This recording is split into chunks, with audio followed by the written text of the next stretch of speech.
just a couple of minutes away from getting started.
So good evening, everyone, and welcome to our virtual Committee of the Whole meeting for May 19th, 2020. I just wanted to take the opportunity to welcome everybody and thank you for joining us here today if you are joining us on live stream. I'd like to call the meeting to order, and I'd like to start off with a motion for the adoption of the agenda. So moved, Mr. Mayor. Okay, thank you very much, Councillor Roth. Is there anything from council to add to the agenda? Okay, seeing none. Mr. Farbrother, any adjustments or changes to the agenda, or are we good to go? You're muted, Mr. Farbrother. Okay, sorry, Mr. Farbrother, go ahead. We are good to go, Mr. Mayor.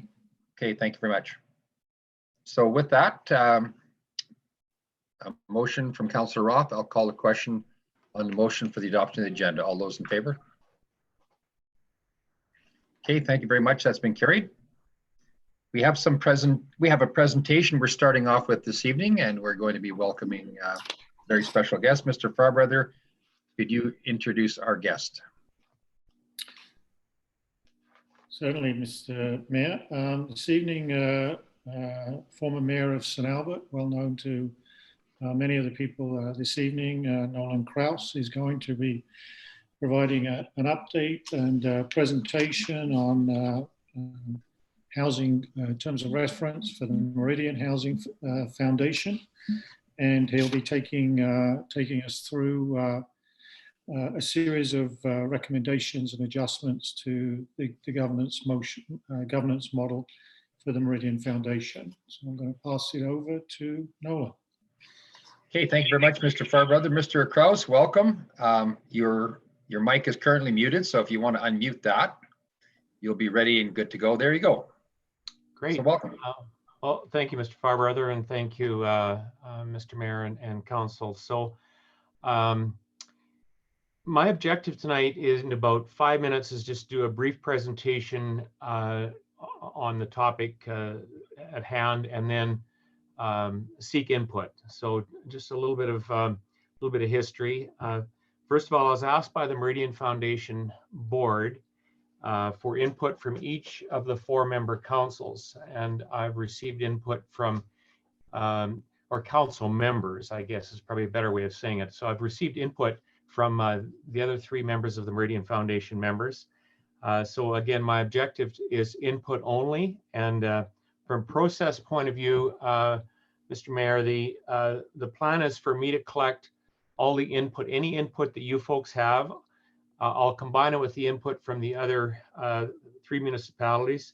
I go back to the board with that input on the topic, and I'll come back to that in a moment. And then the board is going to decide if they come back to council, to each of the 4 member councils, each of the 4 councils for official approval on advancing it. So what's in front of you, and I'm going to assume that you have a copy of the proposed terms of reference, and here's what it is. I'm not going to go through page by page, members. What I will do is just hit some highlights and then turn it over to you, Mr. Chair, to facilitate any input that your colleagues and yourself may have. Bottom line, this is a recommended policy, terms of reference from the board that ultimately goes to the minister for approval. So the 4 members do not have the ultimate authority on this. The minister has the authority. But in order for it to advance this policy or this proposed change to the minister, there has to be support from all 4 members. And what it is the addition of 3 members at large to the current board structure. And that those members would be, I'll get to in a minute, but those members would sit as peer members of the current 4-member board. I'll just hit a few highlights in the proposed terms of reference policy. Number 3, under voting authority, the members at large would have full voting rights and be full voting members of the board. Item number 5, the term limits initially would need to be staggered a little bit so you didn't have a lot of turnover initially, or you wouldn't have natural turnover. So for example, if you ended up with a lot of turnover during your org meetings or on an election, plus you had a lot of turnover on the 3 members at large, you lose some corporate memory. But the term limit on page under item number 6 would be not being able to serve more than 6 consecutive years. The qualifications, folks, is on item number 7, trying to add some depth of the depth and diversity of skills like any board would want to have. This would be looking for someone who would have some legal skills, maybe not necessarily a lawyer, but somebody with some legal skills, someone with some financial skills, and someone with another set of skills, housing or social services or engineering or construction. Now, the board would reserve the right to make exceptions to that at any time. So it's not like you had to fix it like that. You may come across, 2 members, 2 accountants as an example. I'm just picking that as just an example, but the board reserves the right to shuffle those qualifications as they see fit. The process on item number 9 is advertising within the boundaries of the municipalities and websites and whatnot. And members, the way this is structured, the members would need to live within the boundaries of the 4 municipalities as well. So I'm not sure quite what your population is. You're probably over 100,000 population in the region or that thereabouts. And so the belief is that you would be able to find that package of skills. Remuneration and attendance of conventions, item number 10, each member would be treated the same as any other, as any elected official. All members would be treated equal. Mr. Chair, Mr. Mayor, that is essentially the highlight of it.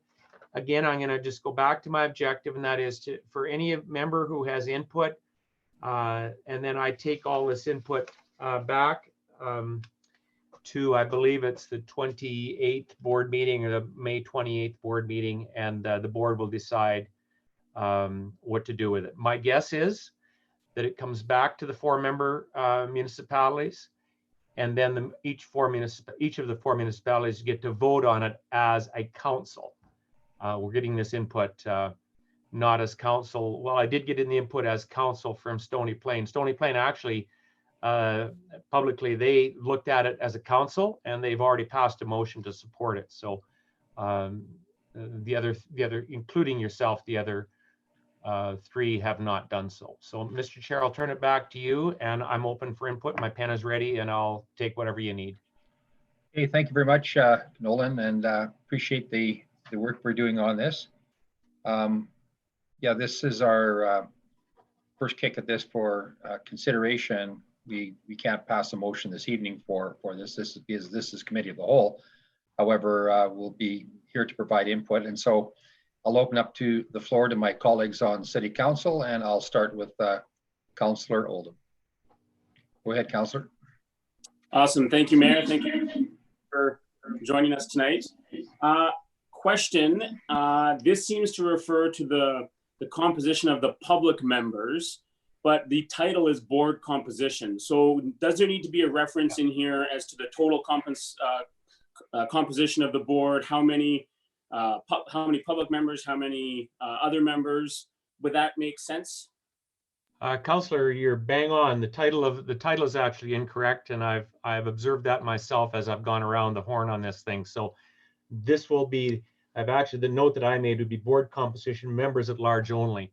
The rest of the ministerial order defines who's on it today. So we don't need to necessarily repeat that. In addition to that, there are policies that talk about that. So you're very observant. That is an incorrect title. Okay, thank you. And another question, I'm sure other municipalities may have this question as well, but there's no specification that, and I know there's 4 municipalities and only 3 public members, so you can't have 1 public member per municipality, but for proper representation, it would be nice to see a diversity of municipalities selected when the public members, I'm sure Parkland County, Stony Plain, and Wabamun would take some exception if they were all from Spruce Grove. I would be concerned as a Spruce Grove council member if they were all from another community. I think that equal representation, as best as possible, given the odd number, would be nice to consider. And I don't know how that gets stated in there. Because it wasn't clear to me. It just looks like they need to be from this general area, and some diversity I think would be nice. Okay, I'll take that as input. Thank you. And one other comment question, knowing there's 7 members on the board, if this were to be passed, it might be worthwhile, and there may be a default for how this works. But if there was to be a vote to remove someone from the board, what happens on a 3-3 vote? Is removal 50 plus 1, 50% plus 1, or is it 50%? That was unclear to me as I went through it, hopefully that doesn't come to that point, obviously, but if it does, it might be nice to clear that up, in my eyes anyway, unless there's a default that I'm just unaware of. Okay, thank you. Good input. That's all. Thank you. Okay, I've got on my Toadsma, I've got Councillor Stevenson. Councillor Stevenson. Great. Yep, great. Thank you through you, Mr. Mayor, to Mr. Kraus. So thank you for this presentation. I guess my only concern right now is under item 7, which is the qualifications. I find this really typical of what a board usually sets out for, is that they want someone in the legal field, and they want someone in the financial field, where you have access to lawyers, you have access to an accountant, usually there's an auditor and stuff. So sometimes I find that these qualifications almost limit the people you can recruit to. And there's not a lot on the social side. You've got your social services, but no one from healthcare, which when you're in seniors housing, I think it would be really important to have that sort of empathetic type of side. So I'm not sure why we always limit. I understand you want diversity on a board, but you're looking at very technical skills when it comes to legal and financial, when you can always get opinions on those from a board perspective. So I'd like to see a bit of a broader qualification so that we can recruit to a broader field of interest besides the typical qualifications that you always see for people to recruit to a board. And it's shown, you should have softer skills. Like if you've got a communications professional or a healthcare professional, it would change the makeup of that board. So I would like to see potentially a broadening of the qualification. And certainly the third one is very like housing, social services, putting them all together. I think we should separate that out a bit. So I would just like to see a broadening of the qualifications on who can potentially sit on this. And those are my comments. Thank you for that. Okay, thank you very much, Councillor Stevenson. Councillor McKenzie.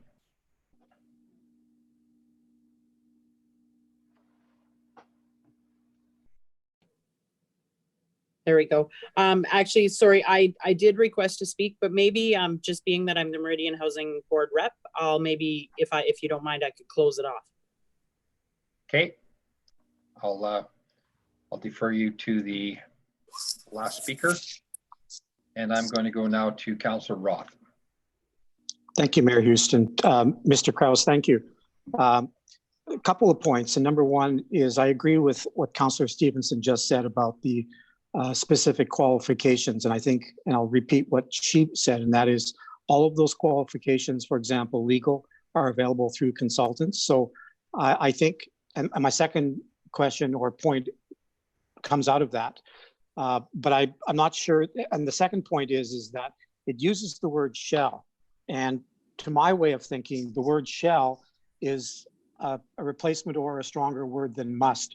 And what happens if you say shall and you don't have a legal person with legal qualifications or financial skills or whatever you're asking for? Then it seems to me if you use the word shall, then that tends to bind you to that you must have those specific qualifications. So those would be my points.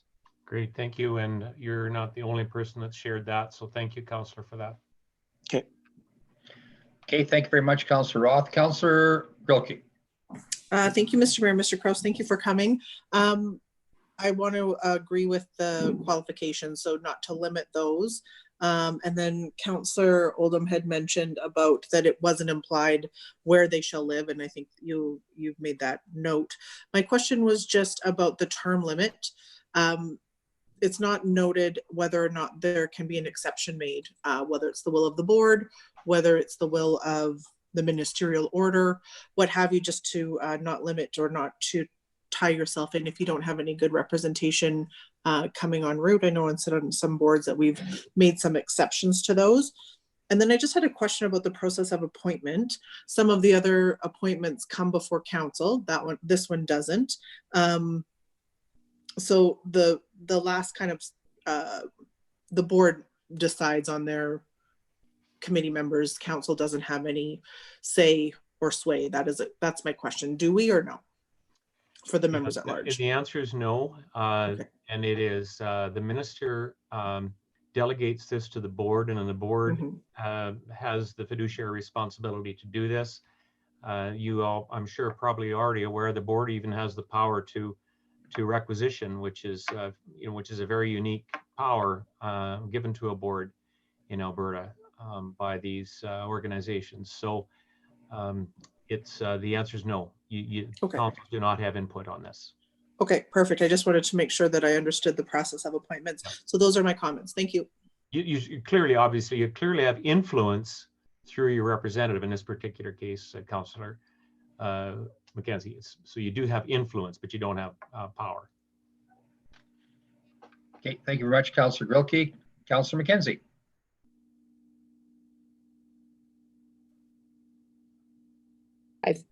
I think Councillor Acker typed in this to speak.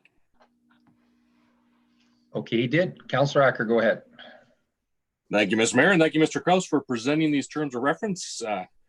All in all, they look pretty standard, and they will help shape the Meridian Foundation and flesh it out with some public members, which I'm happy to see. But I'll just echo what my colleague said.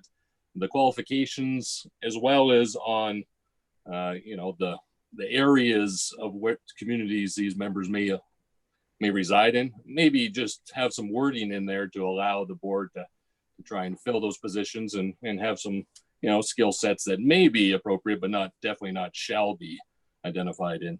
But I think all the other comments were well conveyed to you. So good luck with your mission. Thank you, Councillor Acker. Okay, thank you very much, Councillor Acker. Councillor Mackenzie. Yes, hello, thanks.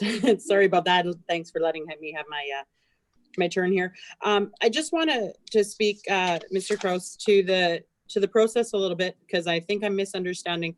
I know when we met as a board, we talked about bringing the terms of reference to forward to the councils to make sure that we have it correct, but we do need to get letters of support from each municipality. So this does need to come back to council, and I think it's really important that we do get an actual council vote on this.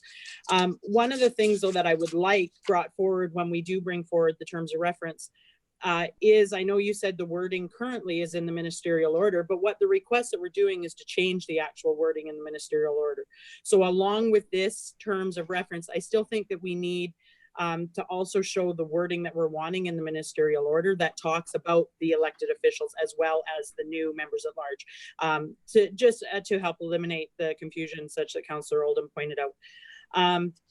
The other thing that I just want to talk to council about is in regards to the diversity of the qualifications and that sort of thing. It's been a real struggle with the board having these conversations back and forth. And, you know, with our meeting that we had with all the member municipalities together that Mr. Krause had facilitated, our workshop type thing, there was a huge push from a few of the other municipalities to have people with certain things. I am a board member who does believe that really you're better off when you're looking at engineering or construction or that sort of thing. I would not want to be sitting on a board and representing that field as a member at large, but that is the push from some of the other member municipalities. And so this is the direction that we're going. So I really appreciate all of my colleagues' push and saying that maybe that's not necessarily the best way to go. And Mr. Krause, you do have your work cut out with you with the board to figure out how we move forward.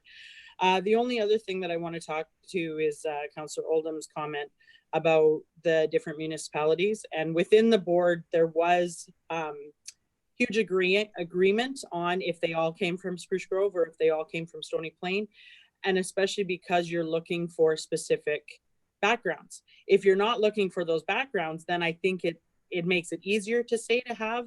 But if you have 6 people from Stony Plain apply, and none of them have the background that you're looking for, it makes it really hard then. So either you're stuck with an empty seat or, you know, that sort of thing. So I think, you know, as Councillor Roth said, we can look at the shall versus, you know, if there's a different wording in there. But I know, you know, the other member municipalities have already put comments forward on these too. So hopefully what we bring back to the board will satisfy everybody. So thanks everybody for looking into this. It's an exciting time for the Meridian Housing Foundation to move forward to having members at large. Thank you, Councillor McKenzie. And just one point, you're absolutely right on with the wording of the motions relative to the ministerial order. And fortunately or unfortunately, Stony Plain jumped the gun and actually created the motion that they wanted passed, and they actually passed it as a council. But I'll cover that off with the board next week. And it's not a showstopper. It's just I think we're going to have to finesse our way through it.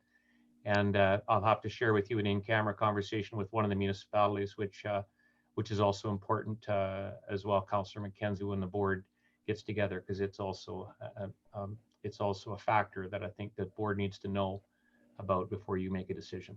But ultimately, at the end, I believe this is coming back to council, all 4 councils, or sorry, at least the other 3 anyway. Stony Plain looks like they're done with it.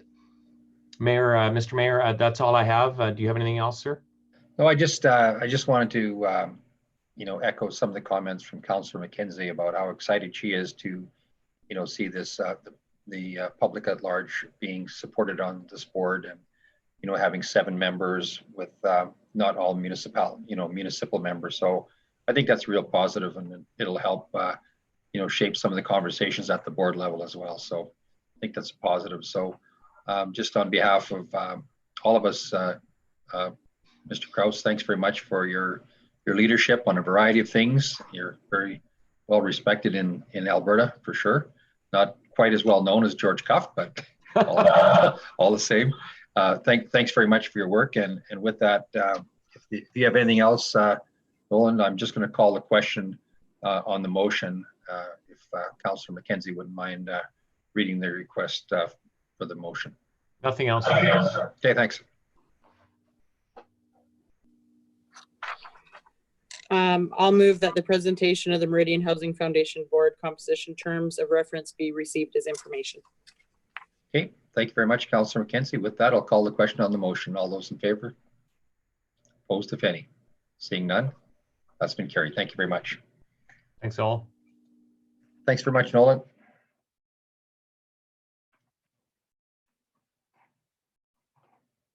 Okay, we are moving forward. We are moving into the Edmonton Metropolitan Region Board, the Metropolitan Region Servicing Plan. Mr.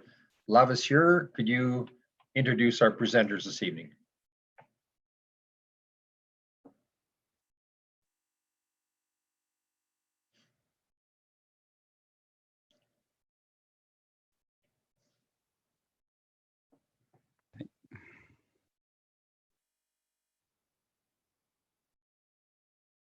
Thank you, Mr. Mayor. I see they were all popping up before I was ready, but now I know who's speaking at least. So this evening we have Mayor Ray Ralph of Devon, who is the Metropolitan Region Servicing Plan Task Force Chair, along with Karen Wycheck, CEO, Edmonton Metropolitan Region Board, as well as Sharon Shuya, Director of Regional Growth Planning with the EMRB, who will provide the committee with an overview of the MRSP report this evening. Okay, thank you very much. And just an introduction, Your Worship, Mayor Ralph, thanks very much for coming. And Mayor Ralph is the chair of the Metropolitan Region Servicing Committee, and he's done a lot of excellent work on that. So the floor is yours, sir. Thank you, Mayor Houston. I will actually pass it over to Karen first, and I'll have her start. Thanks, Mayor Ralph. So I get the easy part today. This is, it really is my pleasure to be here today to introduce Mayor Ralph from the town of Devon. As you've already heard, Mayor Ralph served as the chair of the MRSP task force since its inception in January 2018. And when we were talking about doing this presentation, one of the things that we did talk about was whether or not Mayor Ralph would jump right into this, or whether or not we do a bit of an introduction. And I have to say, we decided in EMRB administration to do a bit of an introduction, because I think it's important to note the kind of chair that Mayor Ralph has been with respect to this initiative and the kind of leadership he has shown. So it's important for me to say to you that Mayor Ralph has been a truly outstanding chair bringing forward the inaugural MRSP. He has shown unparalleled regional leadership in helping to shepherd this important work forward. I can tell you that it has not always been an easy road forward, and that there were some times when I think we thought, are we really going to get there on the inaugural plan? And Mayor Ralph certainly did carry the torch. He committed countless hours to ensuring its success. And case in point, Mayor Ralph is making an effort to attend as many council presentations as possible. He has only missed one today, and I think to date, and so far has committed to, I believe, Mayor Ralph, this is now 10 that you're committed to. And so it's our pleasure to have him here to answer some of the questions. I'm available for the questions, but really I do get the easy part in just introducing him and taking a moment to say thank you for all of your hard work. And I will turn it over to you and wait for some of those questions at the end. So Mayor Ralph, it's all yours. Thank you, Karen, for that kind introduction. On behalf of the Edmonton Metropolitan Regional Board, and as the chair of the Metropolitan Regional Servicing Plan Task Force, I wish to thank Mayor Houston and the members of council for the opportunity to present to you today. In our time today, we will share the work of the task force, advisory group, and technical working groups in the development of the inaugural EMRB 2019 Metropolitan Regional Servicing Plan Report, or the MRSP as it's referenced. I also wish to acknowledge the expertise, commitment, and hard work demonstrated by the members of the task force, as well as the advisory and working groups in making tremendous progress on behalf of all the municipalities in our region. We look forward to hearing comments and feedback from council to further inform and refine this important work. Before we begin the presentation, I would like to provide you with a brief overview of the MRSP and for you to understand my involvement, not just in providing leadership to this initiative through my role as chair, but in my champions, the objectives and intended outcomes we seek to achieve through the MRSP. The MRSP report represents a significant milestone in the development of our servicing plan and the fulfillment of our mandate under the provincial Edmonton Metropolitan Regional Board regulation.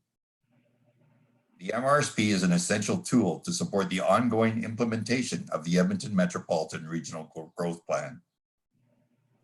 Our working in developing the MRSP represents our commitment to work together in the region to achieve responsible growth and ensure that many municipal services, needed to support and enhance the quality of life for all our residents are effective, sustainable, and remain affordable for current and future generations.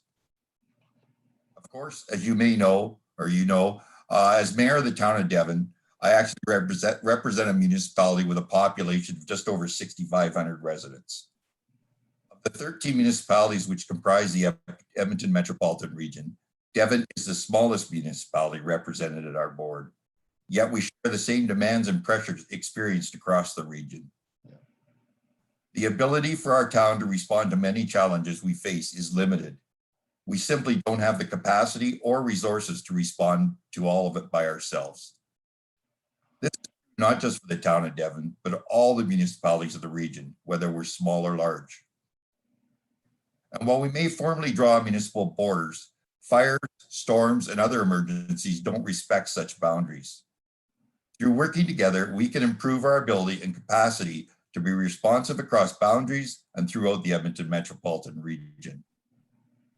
Working to coordinate and optimize municipal services in these municipal service areas where it makes sense to do so, not only helps to reduce duplication and inefficiencies, it allows us to increase our collective capabilities and capacities and improve our capability to be responsive. By leveraging regional economies of scale and working collaboratively, we maximize the value and benefits residents receive from our expenditures of public funds to taxpayers and achieve more working together than we could working alone. We simply must work together in order to do more with less and smartly for the municipal services required to support the anticipated growth in our region. The Edmonton metropolitan region is forecast to add an additional 1 million residents, almost 500,000 new jobs in the next 25 years. Given the forecast growth for the region, the challenges municipalities will face and will only continue to increase, and the municipal services and infrastructure needed to keep up with such growth place a significant demand on limited municipal resources. And while our challenges will grow even more complex, the very core and foundation of our proposed solution is a simple one. Through the MRSP, we will work smarter and better together. In presenting today, we hope to demonstrate a clear path forward to a more efficient and cost-effective regional future. Direction for the next phase of the regional collaboration in priority municipal service areas, including solid waste management, water management, emergency management, and fire EMS. Thank you for the opportunity to provide my perspective, and I look forward to Karen and Sharon to provide you with further detail regarding the MRSP. I will now pass it over to Sharon. Thank you.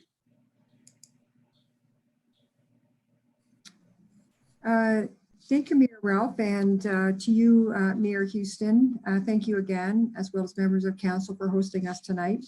It's my pleasure to be here today on behalf of the EMRB and the MRSP's task force to provide this council an opportunity to be informed about the background, context, outcomes, and next steps for this regional initiative.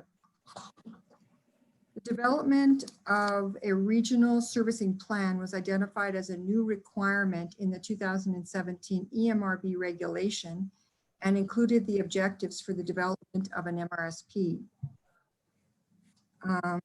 Specifically, it listed the objectives as to include to identify the services required to support the goals of the growth plan, to optimize the shared services to enhance the use of ratepayer dollars, and to facilitate orderly, economical, environmentally responsible growth, and to coordinate the planning and decisions regarding services among member municipalities that will ensure the optimization of ratepayer dollars. Seem to have lost my screen for a second.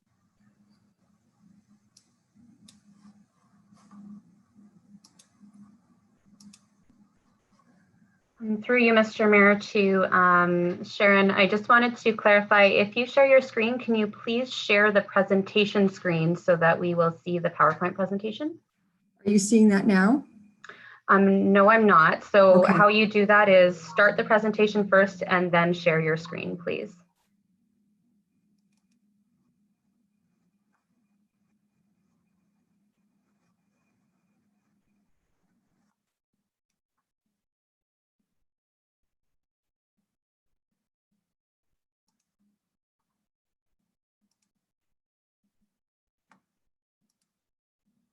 Are you seeing it now? We are, but we are only seeing the first slide. So if you start your slideshow first and then share your screen to the Zoom meeting. Okay. Thank you.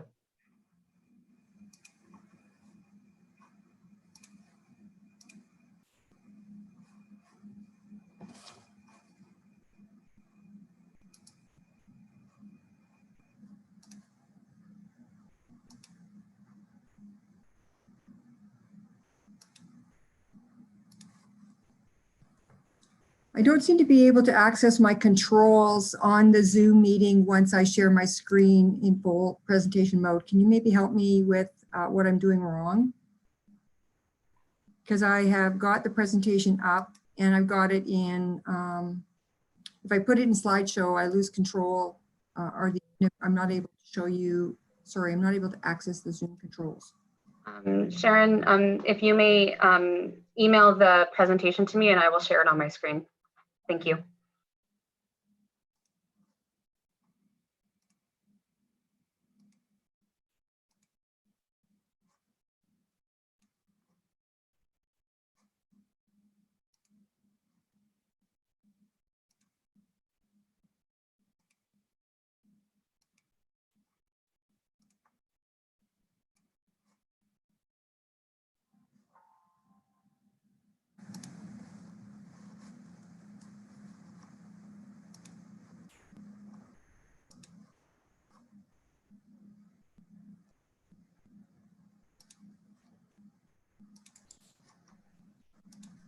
I would like to say I was in your lovely city again there today, Mayor Houston. Hopefully I don't get a speeding ticket in the mail.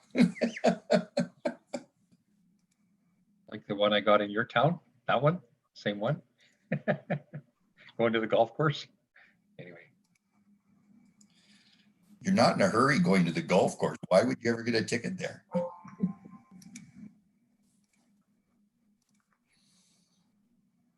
Something about a 30-kilometer school zone, I think. Playground. Yeah. Sign was hidden behind a tree. We cut that tree down. It's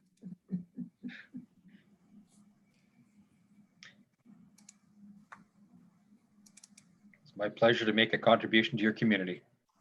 I really appreciate it, especially with what's going on with the economy today. So.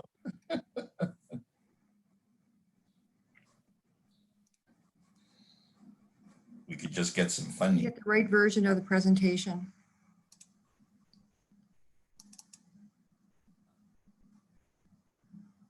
So how is your council finding these virtual meetings?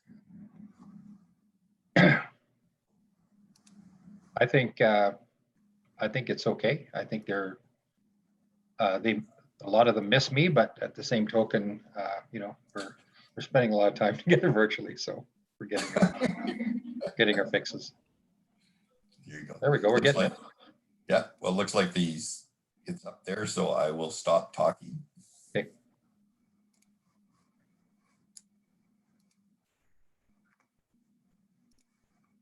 There you go, Sharon. It's all yours. I'm just looking, sorry, I got so many things open up here. Just give me a minute.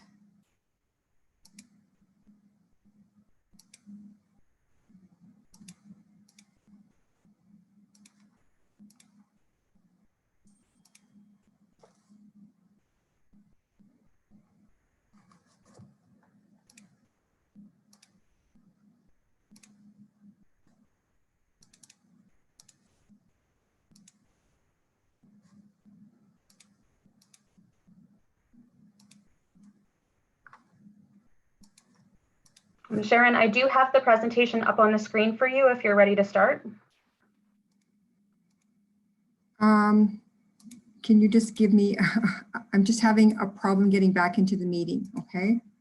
So I'm just trying to,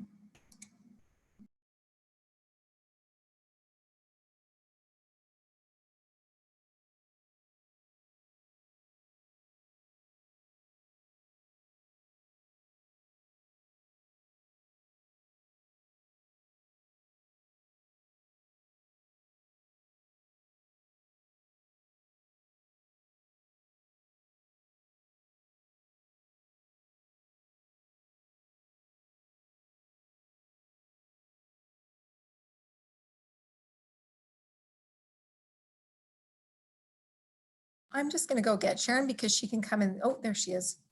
I'm here. Sorry about that. Okay, so if you can control the slides, that's greatly appreciated. And I apologize for the technical difficulties here. So I'm going to just start again at the top of this slide. The development of a regional servicing plan was identified as a new requirement in the 2017 EMRB regulation. And also included in that regulation were stated objectives for the MRSP. And they were specifically to identify the services required to support the goals of the growth plan, to optimize the shared services to enhance the use of ratepayer dollars, to facilitate orderly, economical, and environmentally responsible growth, and to coordinate the planning and decisions regarding services among member municipalities that will ensure the optimization of the ratepayers' dollars. Next slide, please. So the contents of the regulation also included guidelines on the contents of the servicing plan, and it also included a list of services that was indicated that could be included. And the list provided was transportation, including roads and regional transit, water, wastewater, and stormwater, solid waste, emergency services, and any other services identified by the board which it felt would be beneficial to residents of more than one municipality, and other matters necessary to support the implementation of the growth plan. So really, what is the purpose of the MRSP? And it's really to align and enable the implementation of the growth plan, focus on those regional opportunities to better coordinate, harmonize, and streamline regionally significant services to the outcomes of the growth plan. And as an example, as we know, we're all growing closer together as urban municipalities, the costs associated with providing infrastructure, as an example, and efficient services for another 1 million residents will be greater than a municipality can manage alone. Next slide. This work has been developed under the guidance of a board-appointed task force and supported by subject matter experts from across member municipalities, augmented with service providers and consultants. You can see the extent of the engagement that went into this work by referring to Appendix E of the servicing plan. The first deliverable of the MRSP was to complete a comprehensive environmental scan to better understand the current state of all services outlined in the regulation at a point in time. Upon a thorough review of the results of the environmental scan, the task force recommended the inaugural MRSP focus on 3 specific service areas, which upon further analysis became 4: stormwater, solid waste, fire, EMS, and emergency services. For the remaining 4 service areas, water, wastewater, transportation, including roads and transit, the task force recognized current mechanisms, existing entities, and regional partnerships already exist to effectively plan for future growth, and therefore are not included in the initial regional level servicing plan. But in the event there is some regionally significant change in the relationship of any one of these service areas, the board reserves the right to reconsider the implications as it relates to the implementation of the growth plan. Next slide. The inaugural MRSP has taken 2 years to develop. On December 12th, the board unanimously approved the inaugural MRSP and also advanced a motion to create an MRSP standing committee by February 2020 to ensure we continue to build on the momentum of the past 2 years worth of work. On May 14th, the board approved the terms of reference for the standing committee, but is yet to complete its nomination process. That's expected to take place either before or at the next board meeting. Next slide, please. The MRSP represents a significant addition to the board's mandate and is intended to facilitate important conversations about what and how best to plan and coordinate the delivery of essential regional services. Essential regional and municipal services and infrastructure aligned with the outcomes of the growth plan. In fact, you'll find numerous references under Appendix C as to the extent to which all service areas are interrelated with the 6 policy areas of the growth plan. In its simplest form, the intent of the MRSP is to create the conditions for this region to optimize its services with the potential to realize greater efficiencies by working better together. Next slide, please. For some additional background and context, the 30-year regional growth plan was approved by the province in October of 2017. The plan provides an integrated and holistic policy approach to planning for future growth based on 6 policy areas: economic competitiveness and employment, natural living systems, communities and housing, integration of land use and infrastructure, transportation systems, and agriculture. The bubbles on this slide summarize the outcomes we are working towards, and taken together will create a different region in the future. Also listed here are the key strategies that both inform the policies and the outcomes. Note the language, some of the language that we're using, such as compact development, meaning a smaller urban footprint based on greater densities, complete communities where residents can live, work, and play, a multimodal and integrated transportation system. Taken together, these outcomes will impact the way the region looks, feels, and its overall vitality. These outcomes are some of the thinking and the planning for the future, and provide planning rationale for the specific service areas included in the MRSP. Next slide. At this time, I want to point out that what we're working on represents an evolution. The inaugural servicing plan is the start of a more important regional conversation about how we think about and plan for and respond to the challenges of managing growth in the region and ensure our sustainability, resilience, and foremost, become more globally economically competitive. Over the next 10 to 20 years, this work will evolve into a more robust plan based on our collective work and implementation of some of the strategic initiatives enabled by evidence-based decision-making and prioritized in terms of what the regional opportunities will bring the greatest benefit to the region and its citizens. Next slide. I think it's important to be clear on what the MRSP is and is not to avoid any misunderstanding or confusion. First and foremost, it's a regional strategy at this point and a platform for regional level conversations about how we work together to effectively achieve the collective vision and future state for this region. Secondly, it's a focused plan on regionally significant metropolitan services, of which we've identified 4 for this inaugural plan. We've introduced a structured process and approach for ongoing regional collaboration led by subject matter experts. This work is guided by a clear set of guiding principles endorsed by the task force and includes a framework for accountability to report on progress and outcomes of this work, both to the board and municipal councils going forward. All the details and more can be found in this 2019 MRSP report. Next slide. I also want to contrast what MRSP is not. It's not a plan for all metropolitan services, nor is it a replacement for existing important and effective local and sub-regional planning and service delivery entities, nor a plan to define services or service levels for diverse rural and urban communities. It's also not a plan that defines future local capital and operating plans for infrastructure investment.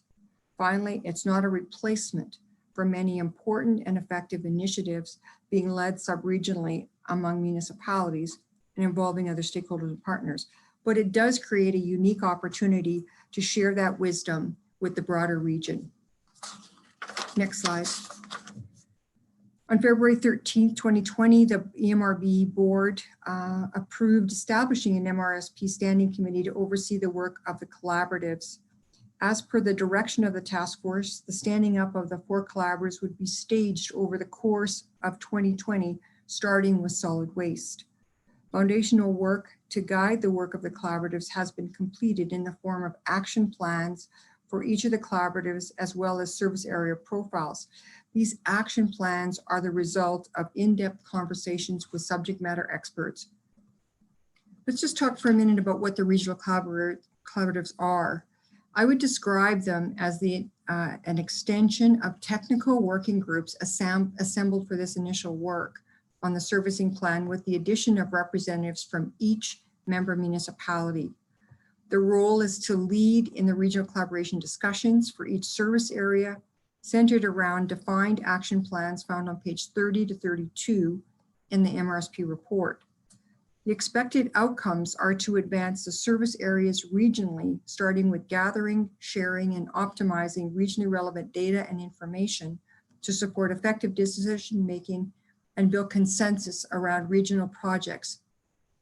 Develop a framework to identify additional areas deemed to be regionally significant and where the region may undertake further work to achieve efficiencies within a specific service area, including advancing coordinated planning and investment. Report to and provide guidance to the MRSP Standing Committee on projects to support the implementation of the MRSP and growth plan. The regional collaboratives will be comprised of non-elected officials and include subject matter experts for each of the service area, with representation coming from 13 member municipalities. The chair will be selected from within member municipalities. And while participation is mandatory for member municipalities to be part of those regional conversations, participation in projects is optional when approved by the board. Lastly, the time commitment is anticipated to be roughly 4 to 6 meetings per year, or as needed and approved by the standing committee. Next slide, please. These guiding principles established by the task force are a reflection of the forward thinking and thought leadership that went into this work. These principles will form the values and the behaviors and the set of expectations for future work. Starting at the top, it's really about thinking about the big picture and the long term, adopting a metropolitan mindset, meaning we recognize that we are one interconnected metropolitan region, and we will all benefit from leveraging the strengths and wisdom from across the region and around the table. Setting the standard for our work in pursuing leading and innovative research, technology, and best practices to further build on, collect, and share regionally relevant data, information, and knowledge in each one of these service areas. We see ourselves prioritizing regional scale service and investments informed by evidence, including establishing an ROI. The importance of not reinventing the wheel, because there's a tremendous amount of wisdom in this region, and therefore we need to leverage initiatives underway sub-regionally. We want to recognize the unique rural and urban service context, which require different approaches and solutions, and to factor in the safety and the wellness of all regional citizens, and to build on the principles of accountability to all member councils and the citizens of the region to measure and report results. Lastly, is to action the regional manager with a unified voice. Next slide, please. The outcomes of the MRSP are closely aligned with the guiding principles and will be a reflection of the region's commitment to working together in the form of establishing a strong baseline of information in the form of harmonized data and information, so we're making best decisions. Sharing of regional evidence-based decision-making for improving our service planning, investment, and service delivery. In time, we will realize efficiency in terms of seamless and optimized service delivery, ensuring appropriate service levels where needed. Ensure cost-effective regional investments, which can be supported by all levels of government. Be a globally recognized region leveraging best practice technology and innovation, innovative service delivery technology and approaches, and be leaders in effective stakeholder engagement. And an investment-ready region for business growth and investment attraction. So this list of outcomes is predicated on planning without borders to achieve enhanced community safety, livability, sustainability, resilience, and cost effectiveness. Next slide, please. So our next steps are really to proceed with the implementation recommendations found in the plan and implement the governance structure. As I said, the board has just recently approved the terms of reference to stand up the committee. And then after that has been put in place, we will be moving forward to stand up the regional collaboratives. Thank you.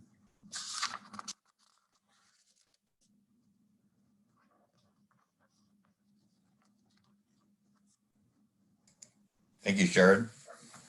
Very much, Sharon, for the comprehensive report. Mayor Ralph, go ahead. I guess what we'll do is we'll just open it up to any questions that any members of your council may have. Sounds great. I'll ask my colleagues to chime in if they would like to speak. But I just wanted to reflect, I think, on one of the metropolitan region principles was act in a regional manner with unified voice. You know, that's what we try to do each and every time we're at that board table to, you know, act, you know, in a regional manner and look at what's in the best interest of the region at large.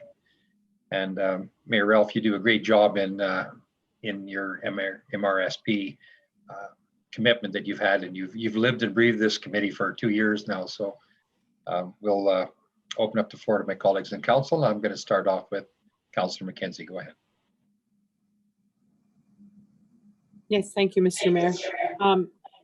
A great presentation. It's really nice to see what's coming out of AMRB, and you know, sometimes we as councillors don't always get to see what the great work that is going on.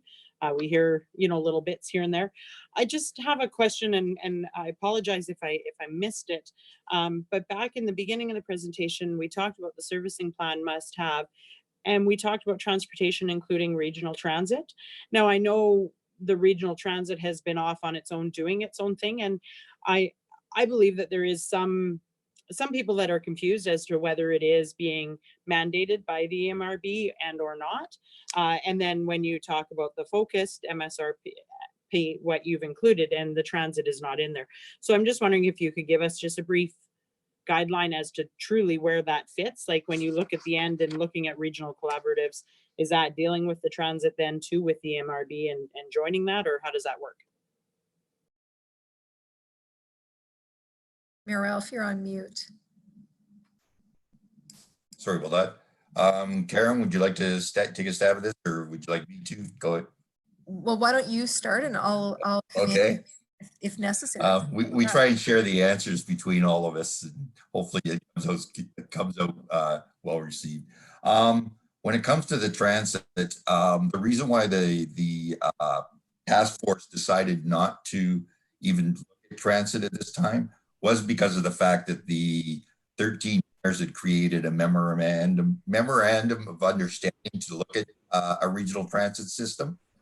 So that was sort of set aside. So it's really not being mandated by the EMRB. It was a regional decision by the mayors at that time to focus on it outside of the servicing plan.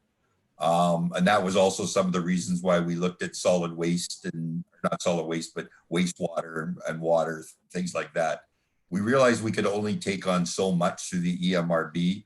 And, you know, our administrations, you know, hands are like, they're busy, councillors are busy, mayors are busy. So we wanted to make sure that whatever we did take on, we were able to focus on them and do a good job at it. So transit was being looked at outside of the EMRB, so that's why it was never brought in-house. Hopefully that answers your question. Okay. Just one question, if you could maybe elaborate, and I know we've kind of heard a bit from some county members that don't believe that the stormwater management should be part of the integrated system. However, you know, we are all connected. You know, we look at our region in Stony Plain, Spruce Grove, and Parkland County. We tie in with Big Lake Basin and Sturgeon River and all that. So I wonder if you could elaborate a little bit more on why that's in there and allay some of the concerns that some of our regional partners have. The whole concept behind the servicing plan is to get the experts in the room together and actually use the knowledge we have. Stormwater, again, stormwater doesn't have boundaries. Eventually it all ends up in the same place. And if we've got opportunities in a region to improve our stormwater management by working together and being collaborative, this is how it's going to happen. We can't work in silos when it comes to certain things, like such as stormwater. When it rains, some of the heavy rainfalls that we've had in the last few years, instead of 1 in 100, now it's 1 in 50, you know, even sometimes even more so. You look at the amount of flooding that we're having throughout the province and in other areas. Look at all the EOCs that have been set up for floods already this spring. Those are the reasons why we need to look at it on a regional basis. And because I believe that, again, 13 heads in a room is better than 1. And so there is a huge opportunity. it doesn't matter what we decide throughout through the collaboratives, but taking the experts in those 4 areas, and one being stormwater, putting them in the room and coming up with some direction that can be put on through the board and approved. The municipalities don't have to agree or do it. But again, it's an opportunity for us to work together on these type of services. Hopefully that answers your question, Mayor. Well, it does, and I just wanted to share that because I'm certainly supportive of it and believe it's an important element. And I know the city of Spruce Grove and other municipalities are trying to work together and look at best practices on how to handle stormwater management. And we are in the near future going to be implementing a levy to allow us to manage some of these stormwater ponds that we have in our community. But I just appreciated the feedback on that. Any other questions or comments from council? Okay. Letting us off easy.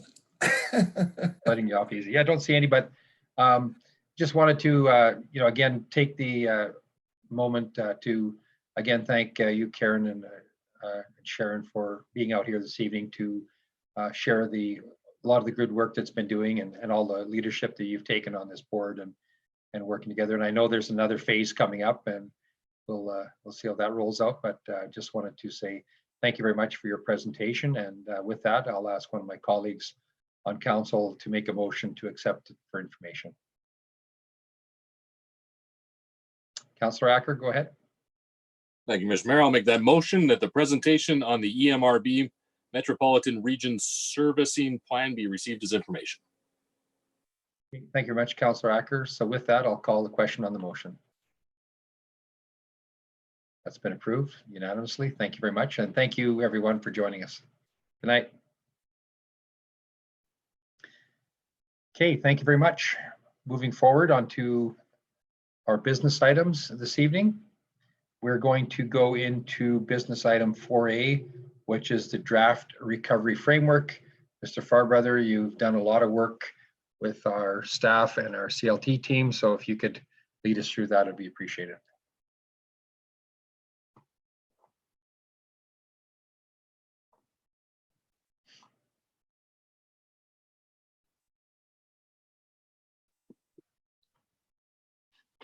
Keep jumping back between mute and unmute. I think I'm okay now.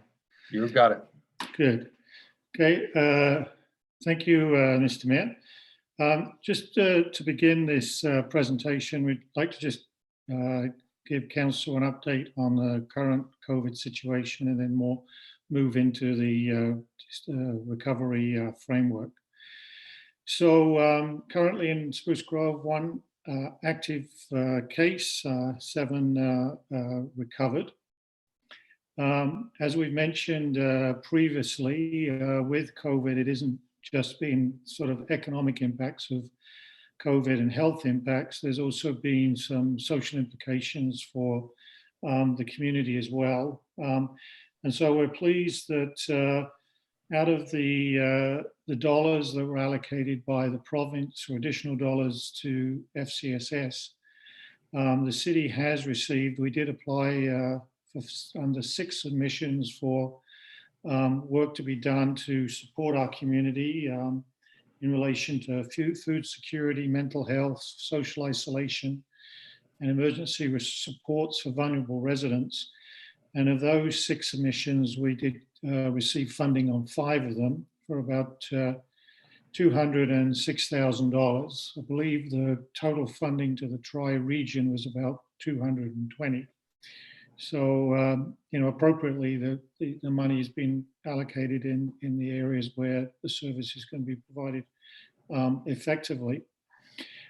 You're also aware that the province did announce stage 1 of the relaunch, which is an approach of starting to open up, the level of physical interaction or potential physical interaction with residents in a way that hopefully doesn't allow COVID to take off again, but also provides ease of movement of goods and services and delivery of services.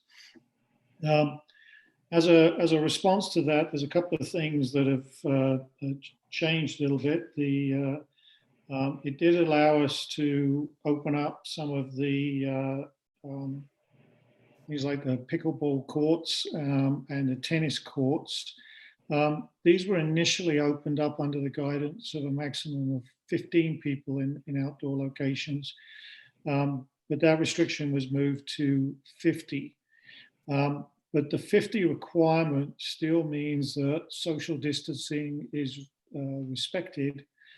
And so it isn't just a case of saying you've got a facility, 50 people can go in it. It does relate to the size and scale of the facility and the number of courts that are in that facility. What this means is essentially for Spruce Grove is if you're playing pickleball, for example, you can play on every other court, and we segregate diagonally to limit potential interaction. Residents are playing at their own risk. It is still true that somebody can be walking around for 4 or 5 days with COVID and they do not show any symptoms whatsoever. So just because we don't see somebody exhibiting the symptoms doesn't mean to say that they're not potentially around. There's an interesting article, as an example, a restaurant had 3 tables in March. An individual happened to have COVID, and the ultimate consequence of that is that the 2 tables adjacent to that location, ultimately 10 people contracted COVID. So it just gives you a sense of the scaling risk that we always face. In terms of with the adjustment from 15 to 50 people, slight increase in the capacity of the pickleball courts. Things like facilities that are formerly closed, sports fields, we're not opening those up as yet. They don't provide sort of general recreation opportunities. It's more sports related, and at the moment that's not supported by the province. With respect to playground equipment, there's a lot of discussion going on with respect to the use of playground equipment. Irrespective of whether it's opened or not, the risk of transmission is obviously very high because you've got multiple different people using it. And again, COVID is not age related. It's just literally transferring from one body to another body. So at the moment, we're not currently opening the playgrounds. We're continuing to get further information out of the province in terms of the rules and expectations of that. If we were asked to ensure that those facilities are clean and COVID free, we physically couldn't do that. We couldn't clean them at all. But if with a different kind of risk profile, we may be able to look at playgrounds as we go along. And I know some communities are thinking of opening and others are not. So difference of opinions on that one at the moment, but we're evaluating it. With respect to the business community, a number of businesses are now able to operate in the city under the safe guidelines. The city's has adjusted its signage policy to support that, and we have adjusted our approach to patios.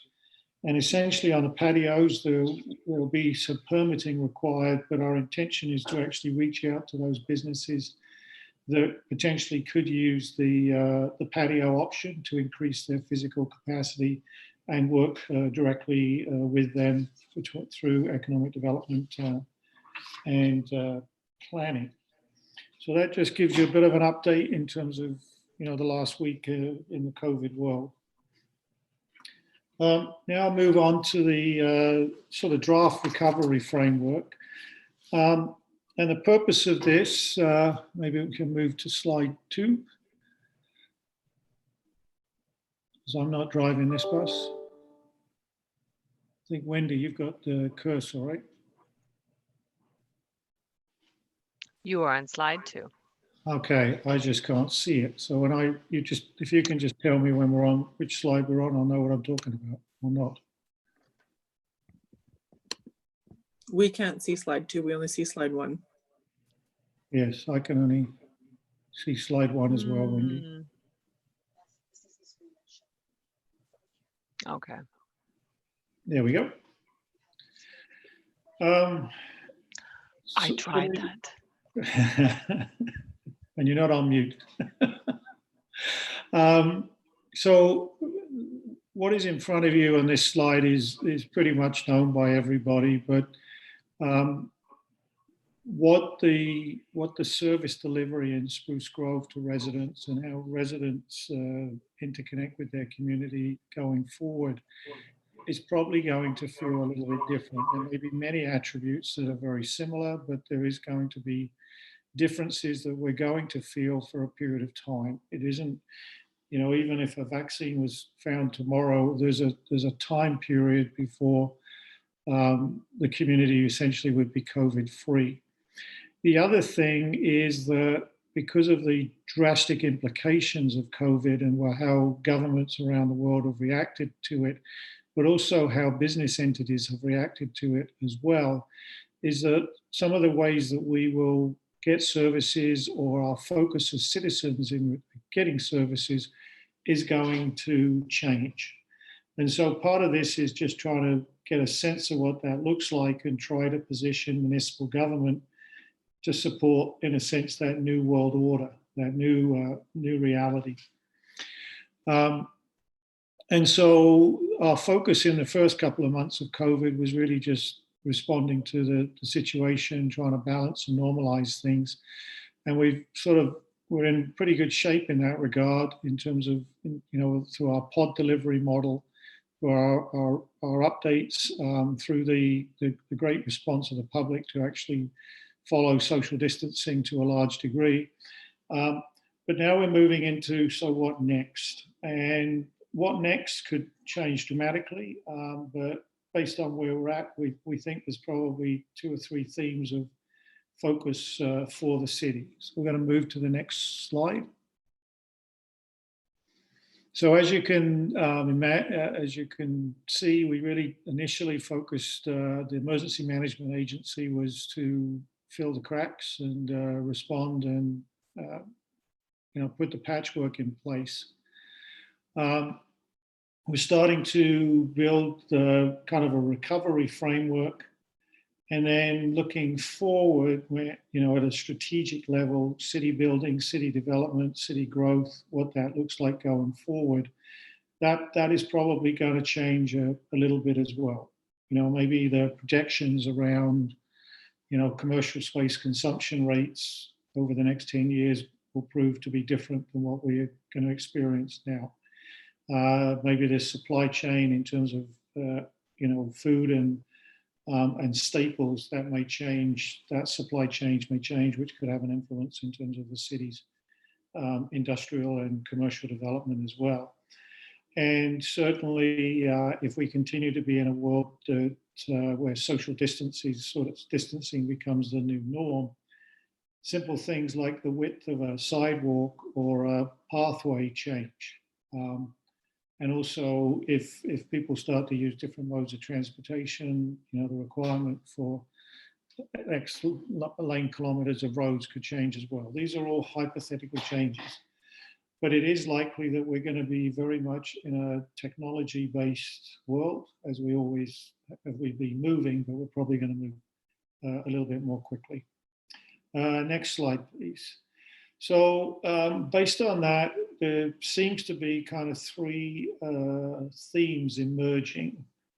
One is, you know, in the short term is easing regulatory burden.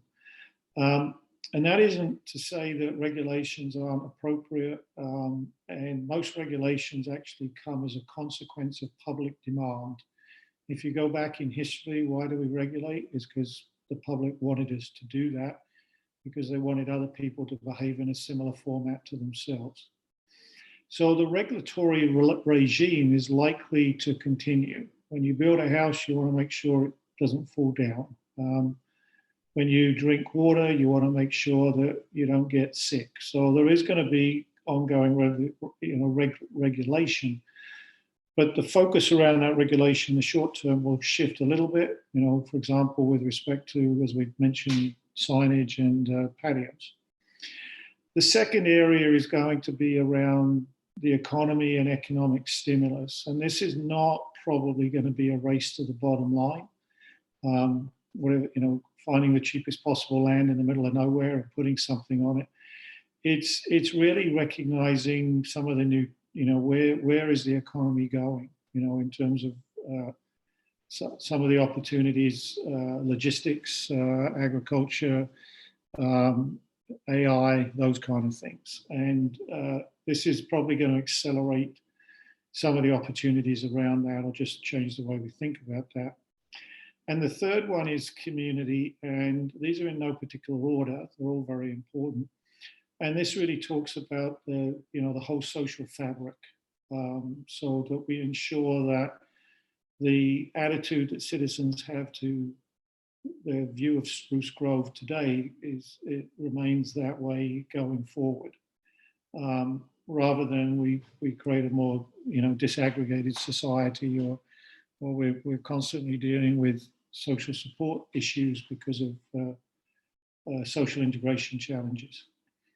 So some of the things, so those seem to be the kind of key three themes that are sort of emerging if you were looking at the recovery question. What we started to think about is, where do we focus on those three areas? What are the things that we can do with more significant impact? Obviously, this doesn't happen in isolation. There's a lot of recovery work already being done at the federal, provincial, regional and other municipal level. And so it's about leveraging that information and knowledge. And there's been a fair bit of sharing, I would say, right across the province in that regard. And it is about thinking, you know, in steps, you know, a short term, you know, next 2 or 3 months, what does it look like? Medium, 6 to 18 months. And then the longer term talks to more, maybe the more structural changes that we may anticipate as a community. Next slide. Some of the key considerations, obviously, Alberta's economy. We've just been discussing the shift from an oil-based economy for the last 20 or 30 years, but that does seem to be accelerating and is likely to continue to accelerate. And it just continues to point to the reality that you know, a single source economy is very vulnerable in a global world. There's a piece around balancing business, community and residents' needs for a sustainable foundation. The triple bottom line is probably just as relevant today as it has ever been. And so we shouldn't just rush to the sort of a short win responses. So we try to build into the recovery framework, again, a triple bottom line, a recognition that you're not in this on your own. There's partnership models, there's shared knowledge. There's a lot of examples of where people have already started to walk down this path, and that any work needs to be transparent and open and you know, clarity of objectives. The risk of this is that we could create a great plan that within weeks is completely irrelevant if you know, we get another sort of significant structural impact like COVID, or the, you know, the world financial markets back, you know, only less than 10 years ago. So that always is out there. But this is kind of early days on this week. We're interested in your perspectives about it, but we think it's important that we be actively thinking about this stuff, why we continue to normalize kind of the work we do. And even at a city operations level, you know, do we bring everybody back into City Hall? Those kind of questions. You know, this, as has been said on numerous occasions, crisis is always great opportunity, and this is real change. And so when there's real change, there's opportunities to make it stick. And I think that's pretty much it, with the exception of a couple of examples. On the economic side, whereas some of the pieces the city's been involved with is some of the business sort of retention or business support estimates elements. Our submission to the province, where we've committed about $8 million of city capital to double up with the province in terms of capital stimulus dollars. There's the work that is going on that the city is a part of, is the resiliency strategy developed through Global Edmonton. And certainly the focus around, building that next level of infrastructure as it relates to broadband, 5G, et cetera, is probably going to be really critical. And then some of the conversation that we're having with Stony Plain and Parkland around, the way we do business as a sub-region. Short term, as I mentioned earlier, we were successful in our grant applications for some of that work, so that work will start straight away. But it's probably reasonable to that it isn't. We often think that the economic impacts are the ones that are going to have the longest impacts, but often it's social challenges tends to be the ones that really last the long term. So having a clear game on those is really important. From a governance administration, council's shown some strong leadership in terms of the actual tax decrease that you've already approved, the deferral of utility payments, and then some of the toolkits that council is investing in terms of making business easy, for example, or easier. And so we've been redeploying people into a CityView implementation, things like that, and looking at the service models that we are providing. Can we move to basically a virtual service delivery model as opposed to a physical delivery model, for example? So wanted to just share some of the thoughts that we've been involved with, and then get some perspective from council in terms of next steps. Thank you. Okay, thank you very much, Mr. Fairbrother, and I really appreciated seeing this on our committee of the whole to know that our administrative team is working on a draft recovery framework. And I think when you look at the number of different things that different municipalities are doing, particularly the province, I think a lot of our recovery, business recovery in particular, is reliant on province of Alberta relaxing some of the strict regulations they have in regards to some of our business.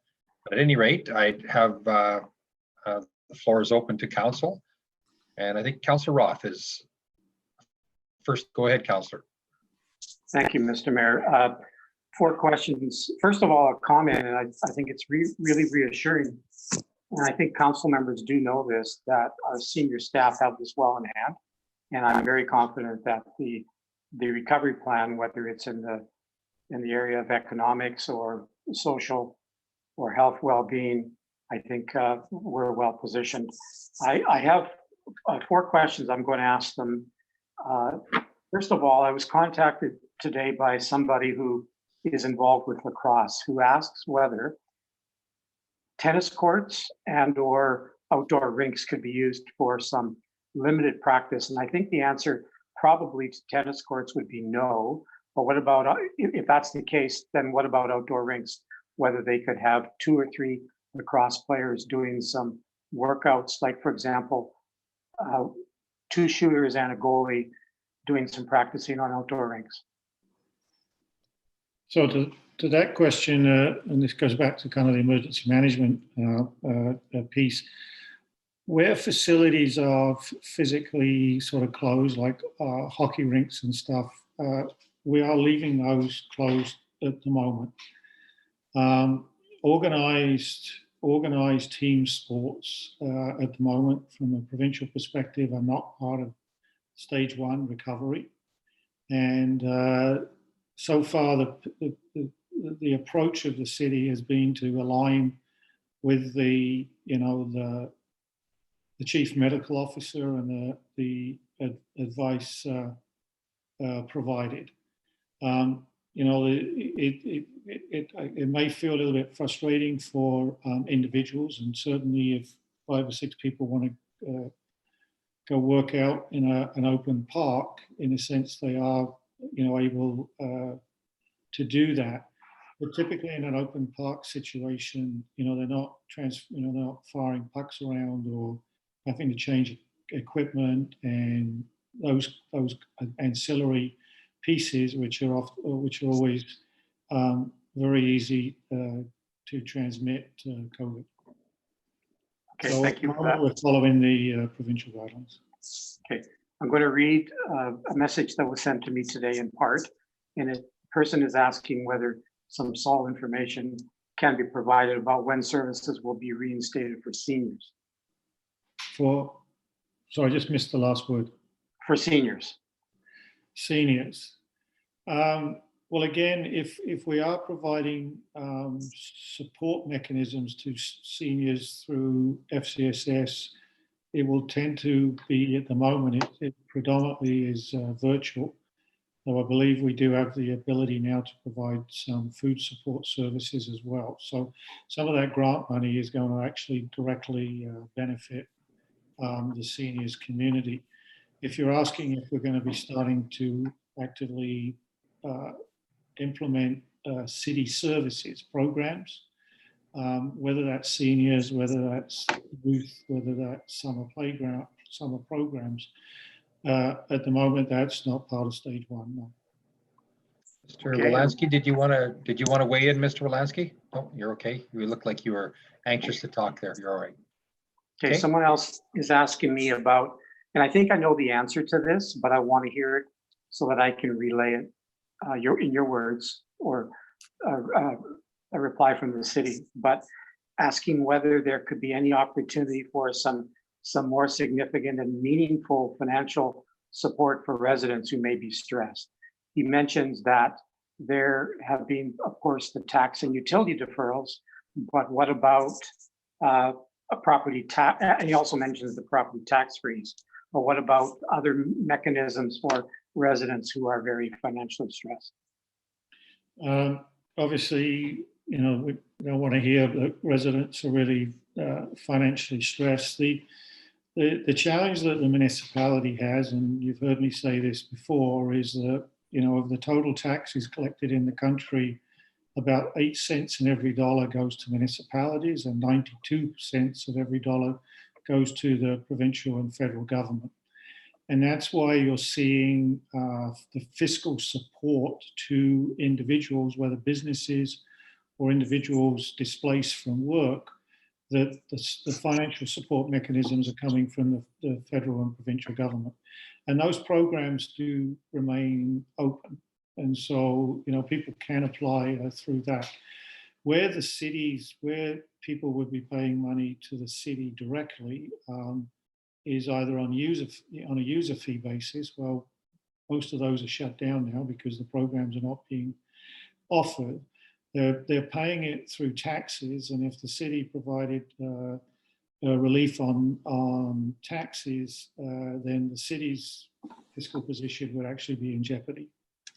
It's nearly 50% of our income stream, and our income stream has gone down drastically, but we've also been able to adjust our staffing levels to reflect some of that and some of our other costs.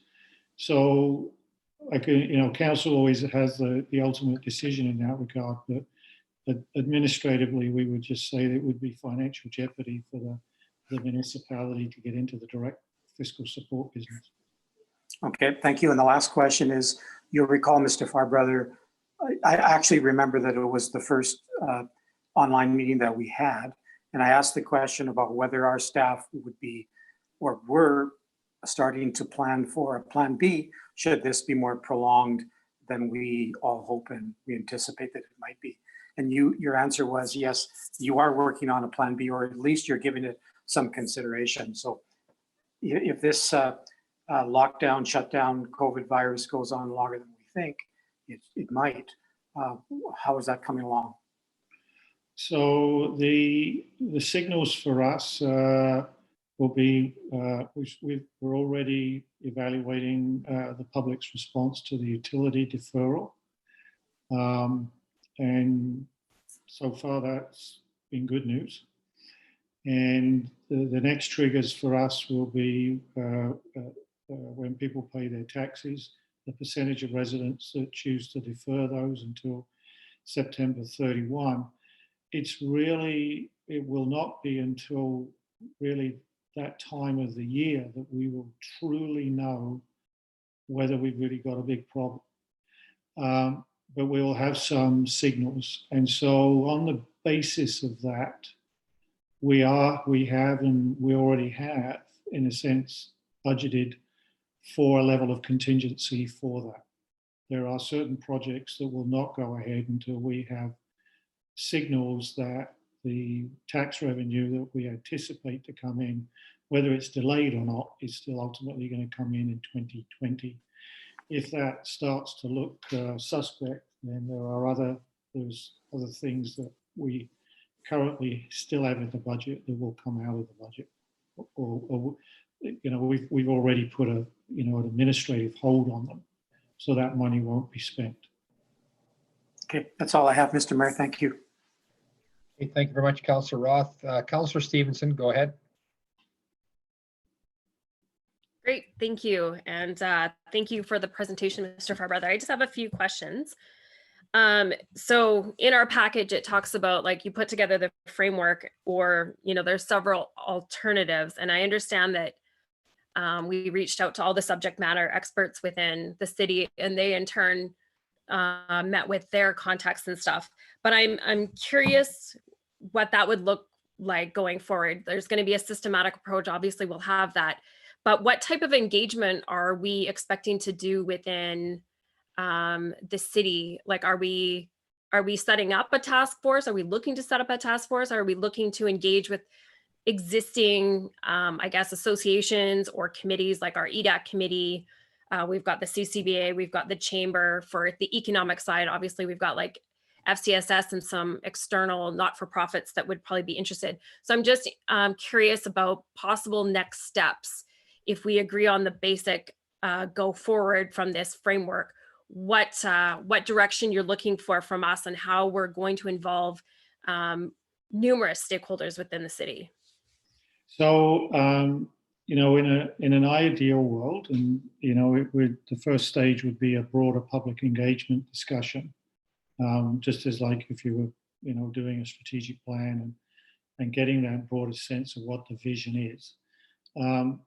That would obviously be in an ideal world. What we're kind of recommending at the moment is, in order to remain kind of nimble and to leverage the skill sets that are available in the community, you mentioned EDAC, you mentioned a number of other at the chamber, is to work with those groups as opposed to setting up an independent body that we then have to gear up and to some degree educate. With all due respect, there's, anytime you create a new body, there is a learning curve that comes with that.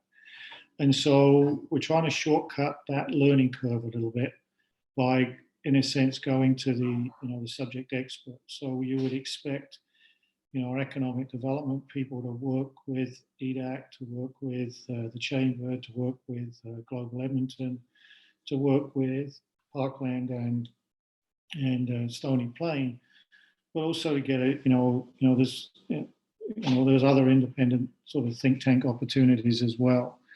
And to try to leverage that, and then you would sort of replicate that across the businesses.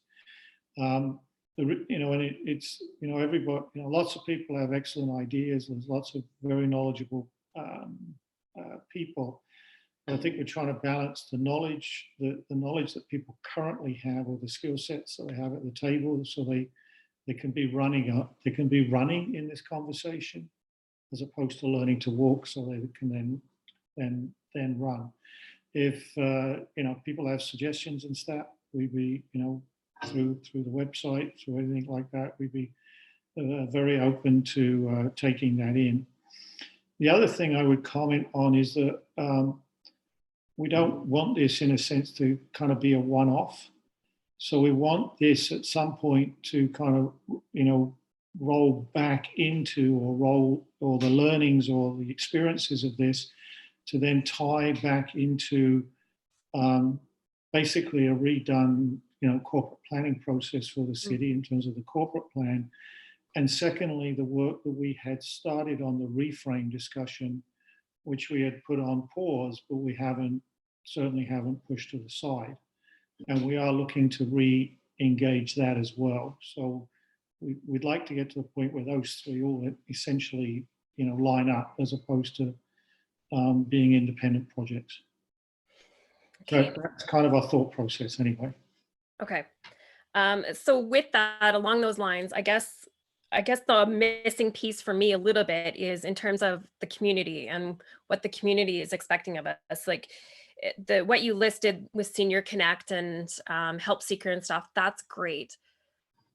But from just like a general Joe public point of view, I know that there's a willingness and a desire to help out as much as they can. And people often feel that they don't know how to help. And so I'm wondering from a community perspective, how we can encourage everyone to be a part of this recovery. We've started this Spruce Grove Together concept, and we put the flags out, and I think that started to bring a bit of that community spirit back. And obviously we want to leverage that, and I don't think it has to cost money, but I'm just curious how we can get our community to be a part of that recovery, whether it's we do something through Bang the Table or something to encourage those small acts of kindness and opportunities that maybe members of the community come forward with that can help with this economic recovery. Because as you said, it's not just about like money and businesses recovering. It's also about the well-being of your city, and I think there's that opportunity there that I would like to explore a little bit more there. So we fully supportive of that. As we mentioned, there is a triple bottom line here. And I know the immediate reaction is the economy. The economy, obviously, creates jobs, which creates income, but at the end of the day, it's quality of life that builds cities, and that's a much broader concept than purely economics. Okay, yeah, and certainly, I do love that I back onto a park and I'm seeing more people than ever walking and running and walking their dogs and their new dogs that everyone seems to be getting. So I think there's that even opportunity to even explore your city now, and people are starting to remember what it was like not to work 50 hours a week, and you're putting your life first versus work and stuff. So I'd really like us to encourage that. The last thing, I guess it ties into all of this, is the idea of shopping local. And I did see that we put some comments out today on our website about supporting local and shopping local.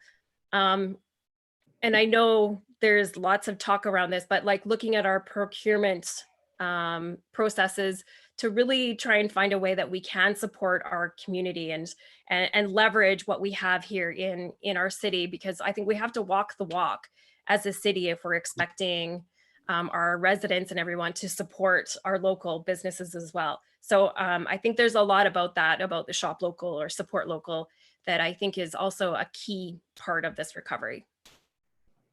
Agreed, absolutely agreed. Okay. Those are my comments. Thank you. Thank you.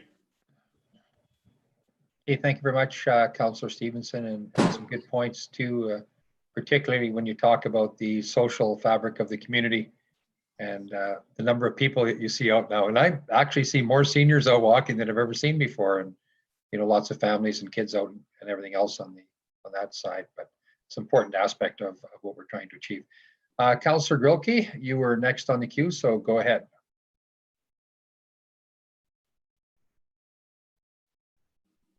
Said that, it kind of segues into some of my questions and comments. Mr. Farbrother, I was ecstatic to hear you say that you were actually going to contact businesses that could use the extra space for the patio expansion.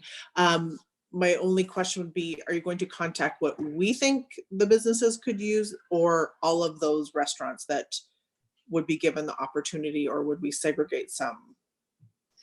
I don't think if there's a we would contact the restaurants and then look for ways that they could, if they want to pursue this, Some of it would be on private land, which is Sure. easier, and some of it is, on public land. But as an example, right now, it's probably more beneficial to the community that there's a patio by a restaurant rather than, say, 2 or 3 parking stalls.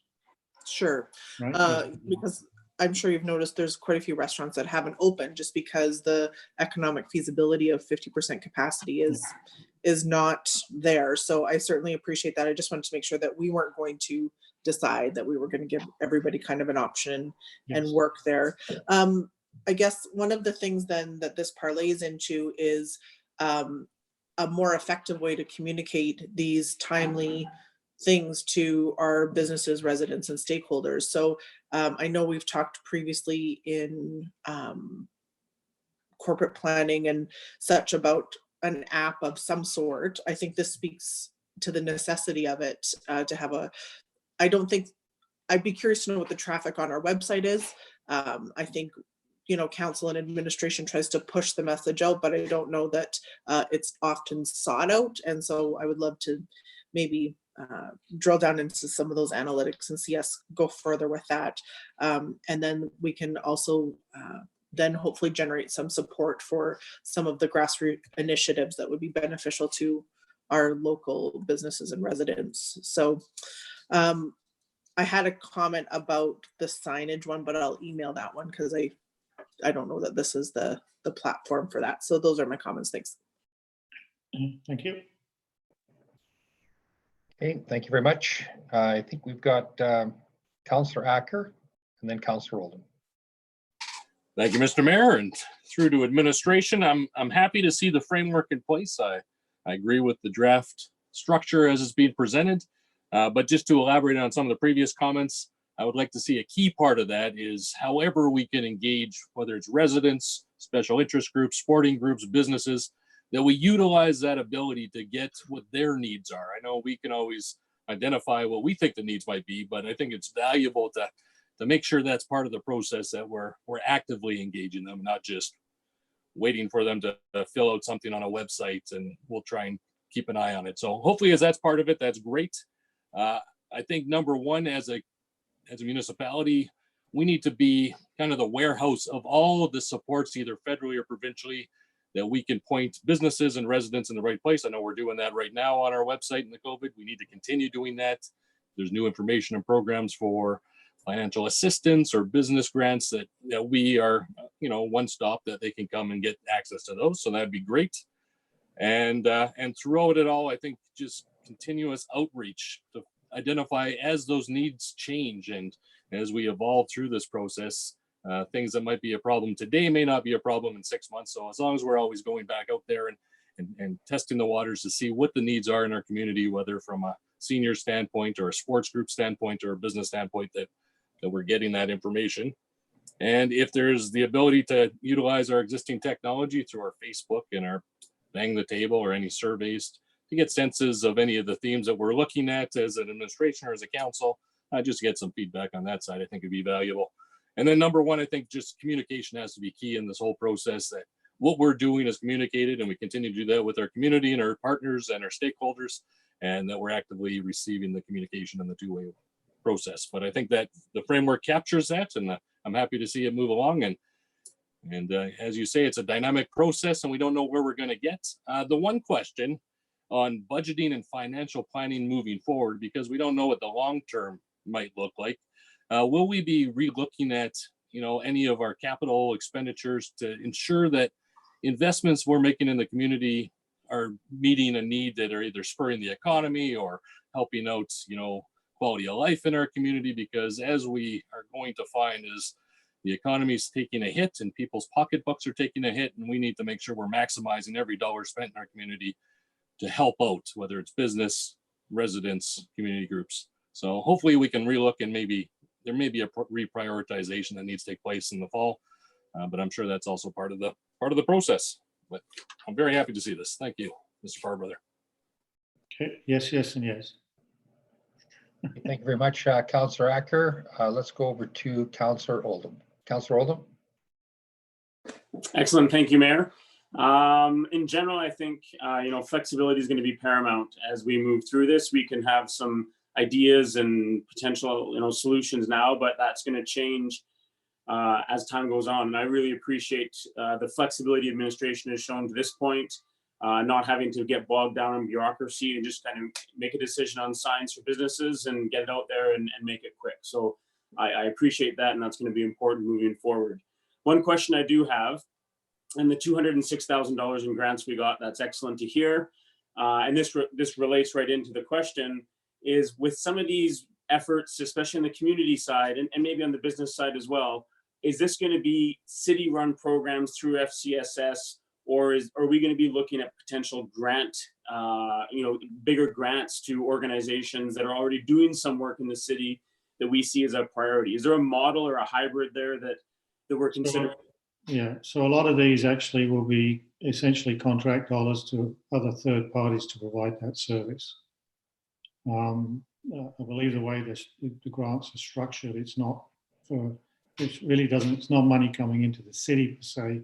It's money that's coming in that the city can then push out and have various user groups and those entities with the skills to deliver on a program. So, Mr. Lansky, you wanted to weigh in? Mr. Lansky? Just to clarify, they were supported by the city, but the money is directly going to community groups to provide those services. But they had to be filtered through the city in terms of the applications. And Mr. Wolanski or Mr. Fairbrother, have those groups been decided already, or there'll be a process to figure out who those groups are, or did we apply with groups in mind? Mr. Mayor, through to Councilor Oldham, the groups applied, and then the groups that are notified directly. So it's not like we then decide. The groups applied for their level of what they wanted, and they were received approval or not. Great, and I understand there's obviously a process to communication and letting the public know. I'd be super curious, and I'm sure our public would too, when it's appropriate to know who those organizations were and being able to follow up with that. I think that's awesome news. A couple $100,000 in our community, I think will go a long way. One thing, and we talked about flexibility, and it's just a comment as we move forward, are vulnerable populations. I know we have some things in place for seniors. I think victims of domestic violence and crime in general, and our unsheltered population are facing a different reality than they were 3 months ago, and a different reality than they were a year ago. And I know we have, for example, with the homeless population, we have a plan in place and we have some measurables and some things that happen. I'm not as worried in the summer. I do worry that if our current state or our state of a few weeks ago is in place in November, that we may have to be really flexible and adaptable, because there are going to be places that they're used to being that they're not going to be able to be anymore, even during the day. And for those unsheltered people, their reality has gone from really challenging to dire in some cases for various reasons. And I know seniors and loneliness and connection to the community.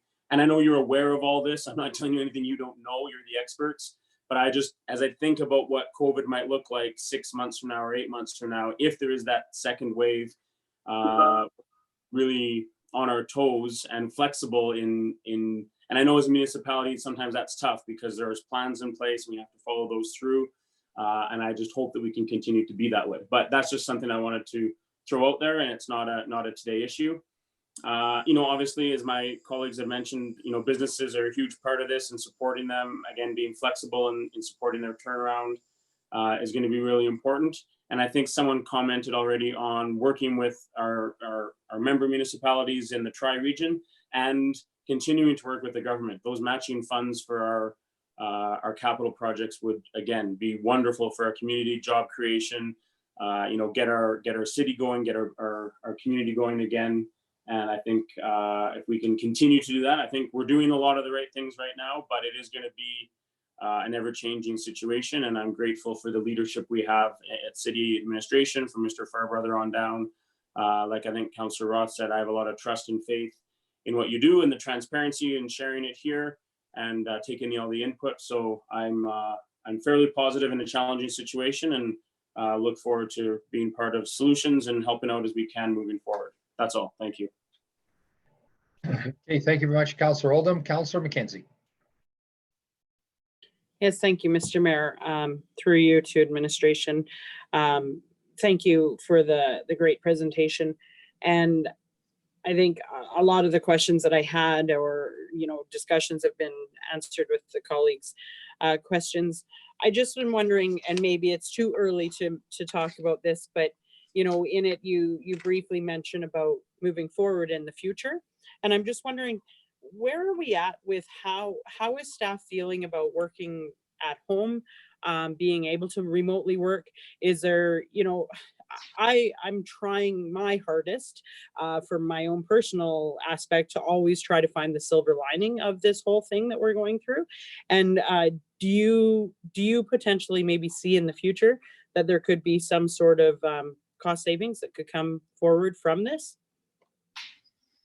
So I think two pieces here is when we first sent people home, I think the assumption was that somebody was kind of it's like going on holiday. For many people, working at home is way more stressful than working in the work environment. And so there are some social components to it. Having said that, concepts like hoteling in terms of office space have been around for a number of years.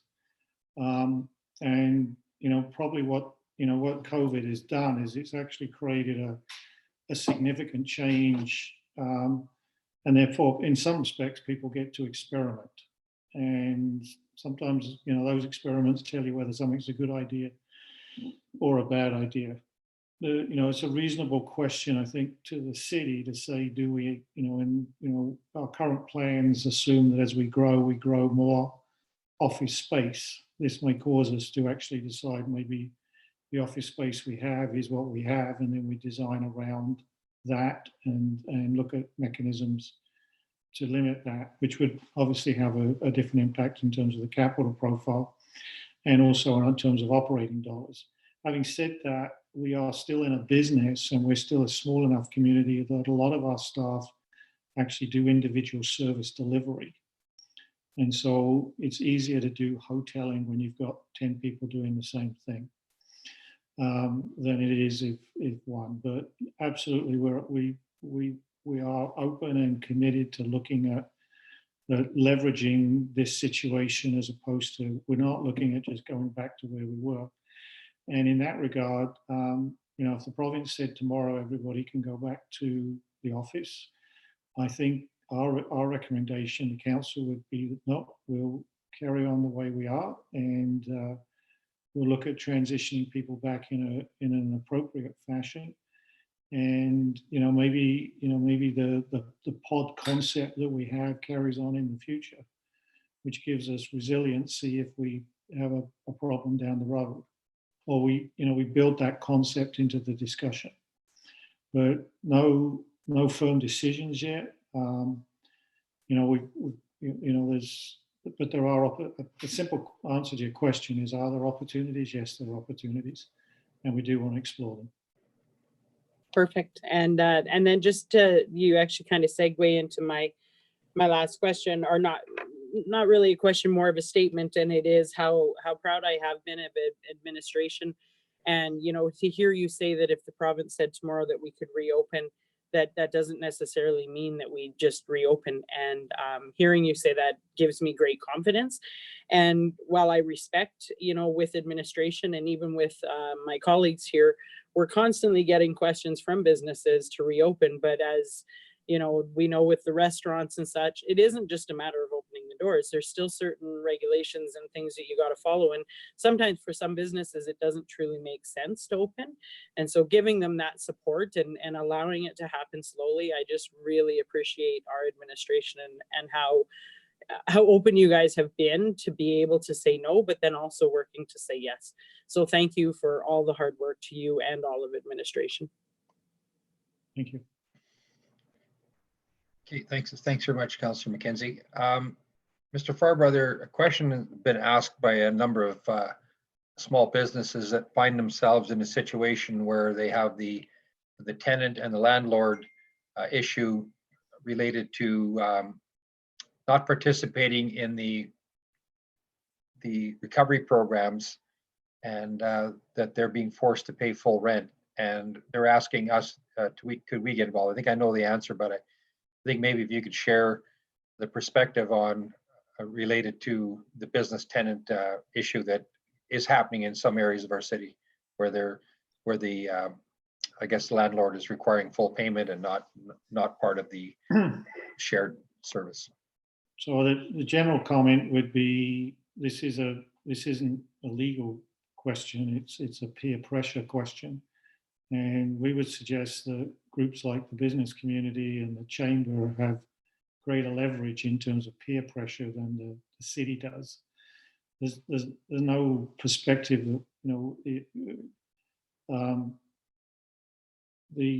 we are monitoring, obviously, we will monitor very closely, for example, on the non-residential tax collection, the condominiums and the apartments in terms of what is paid and what isn't. There'll be some signals that come out of that. But again, as earlier mentioned, it's, the municipality, we don't have a local state of emergency, and we didn't do that because we wanted to, keep life as normal as possible for citizens and respect the democratic process. And under that situation, we really don't have any tools to enforce a landlord not to charge somebody their rent. There's been some pretty strong signals sent from, the province and the federal government, and hopefully groups like the Chamber are sending similar messages. At the end of the day, people want to pay their bills, but sometimes they have cash flow issues, and hopefully people are sensitive to that. Okay, last point on the business side, and again, I'll just touching base regards to, and this relates to some small businesses that have indoor fitness, and that believe that they can at least provide a service indoors, whether it be a Zoom class or whatever. And their frustration is that we have a very good record in our area, and that it's time for the city to get involved with pressuring the government to put some pressure on the government. So your thoughts on that and the approach from the city? Well, again, the city has a level of expertise, but the city's not a COVID-19 expert. I don't think there's that many people around that are. And so the best advice, and we're following it, is through the health authorities in terms of their background and knowledge. And they're clearly being asked on a regular basis by the province to open up stuff. People recognize the economic impacts. So there is a desire to open up the economy, and what the health authorities are doing is trying to do it in a structured way that opens up the economy, but also actually protects people. And unfortunately, right now with COVID, its R factor, or its ability to replicate, is a high number relative to a disease, and you can be a carrier and not show any example of that. And a private gym, I'm missing the gym. I can tell you that I'm missing the gym. But I also respect that the building that I'm in the gym's not open.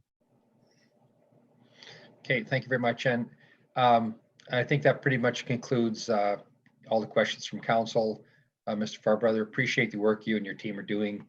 And moving forward, I think one of the key elements, of course, is providing that bit of connection with their community and trying to, understand what their needs are as well, and working toward that. But lots of work going on behind the scenes, and I appreciate the leadership. It's moving very methodically along in a lot of the business things that we have to do, and we appreciate that. So with that, thank you very much for your presentation. And I'll ask one of my colleagues on council, and Councillor Grilke, I think, indicated that she wanted to make this next motion on the draft recovery framework. So if she could, please. You betcha, Mr. Mayor. Thank you. I would move that the draft recovery framework be received as information. Okay, thank you very much, Councillor Grilke. With that, I'll call the question on the motion. Okay, I think I've seen everybody's hands. And with that, I would like to call a 7-minute recess. I've had 3 counselors ask me for a break now, and you know who you are. So we'll have a 7-minute break and we'll be back after this short message from our sponsors. Thank you.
Okay, I think we're back. I don't see the city clerk chiming in, but I see everybody from council is back at least.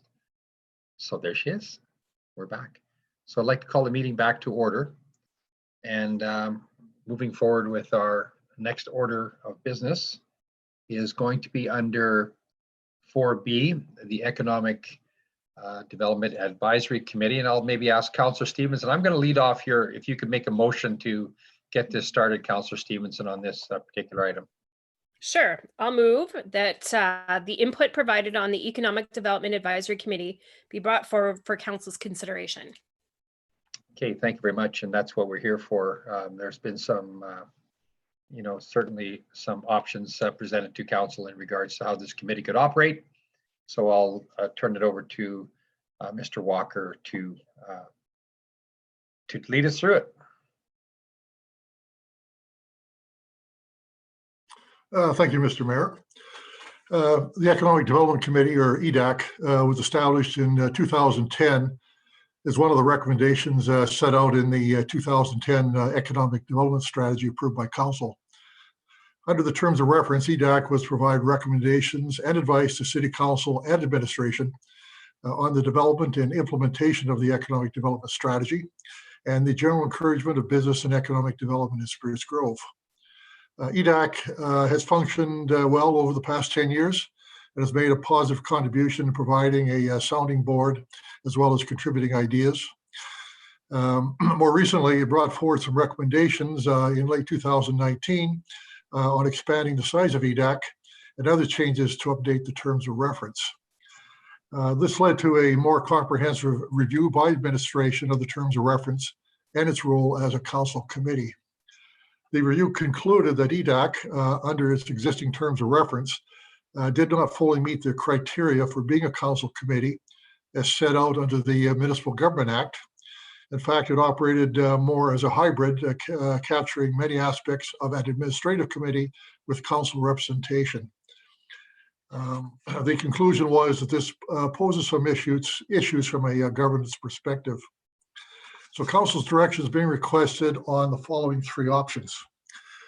First option is EDAC will operate as a council committee and its structure and operations will be revised to conform to the requirements of the Municipal Government Act. EDAC would be officially established by bylaw. And this would basically involve 3 or 5 major changes from the way it operates today. One is that the committee role would be to develop and present recommendations directly to council, and if approved, council will then direct administration to proceed with implementation. The second change would be the committee meetings would be advertised and open to the public, but can go into closed sessions subject to the requirements of the Municipal Government Act and FOIP. Thirdly, the committee would not be chaired by a council member. It would have to be a public member. Fourthly, the committee would be required to submit an annual work plan and to council, and the chair will be provided to provide an annual report to council regarding the committee's activities. And lastly, administration would provide support to the committee, but its role would be more limited to preparation of minutes, agendas, and general procedural guidance. So that's option one. Option two would be that EDAC would, going forward, operate as an administrative committee. The terms of reference would be updated and approved by the city manager, and it would largely operate as it does now, but it would not have council representation. And the third option is that EDAC can simply dissolve and administration would continue to engage with economic development and business stakeholders on an issue-specific basis. So those are the three options for council consideration. And with that, I'd be pleased to answer any questions. Okay, thank you very much. I'm looking at my request to speak item. I'm going to go to Councillor Gilkey. I think it was first. Thank you, Mr. Mayor. Yeah. Thank you. At this point, I really don't have any questions. My comment is that I wholeheartedly believe in council's active involvement on this committee, and I would prefer to see it go forward as a council committee as opposed to the hybrid as it is now.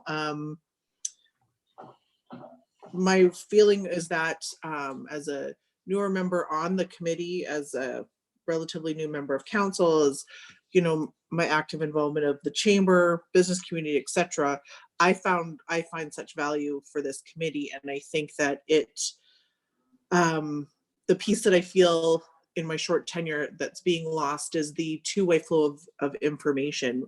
We've had really great presentations from stakeholders and from developers, and really great input from our stakeholders on the committee. But where I feel it's maybe lacking is how we bring that information back and act on it. So I think that under this new revision as a council committee with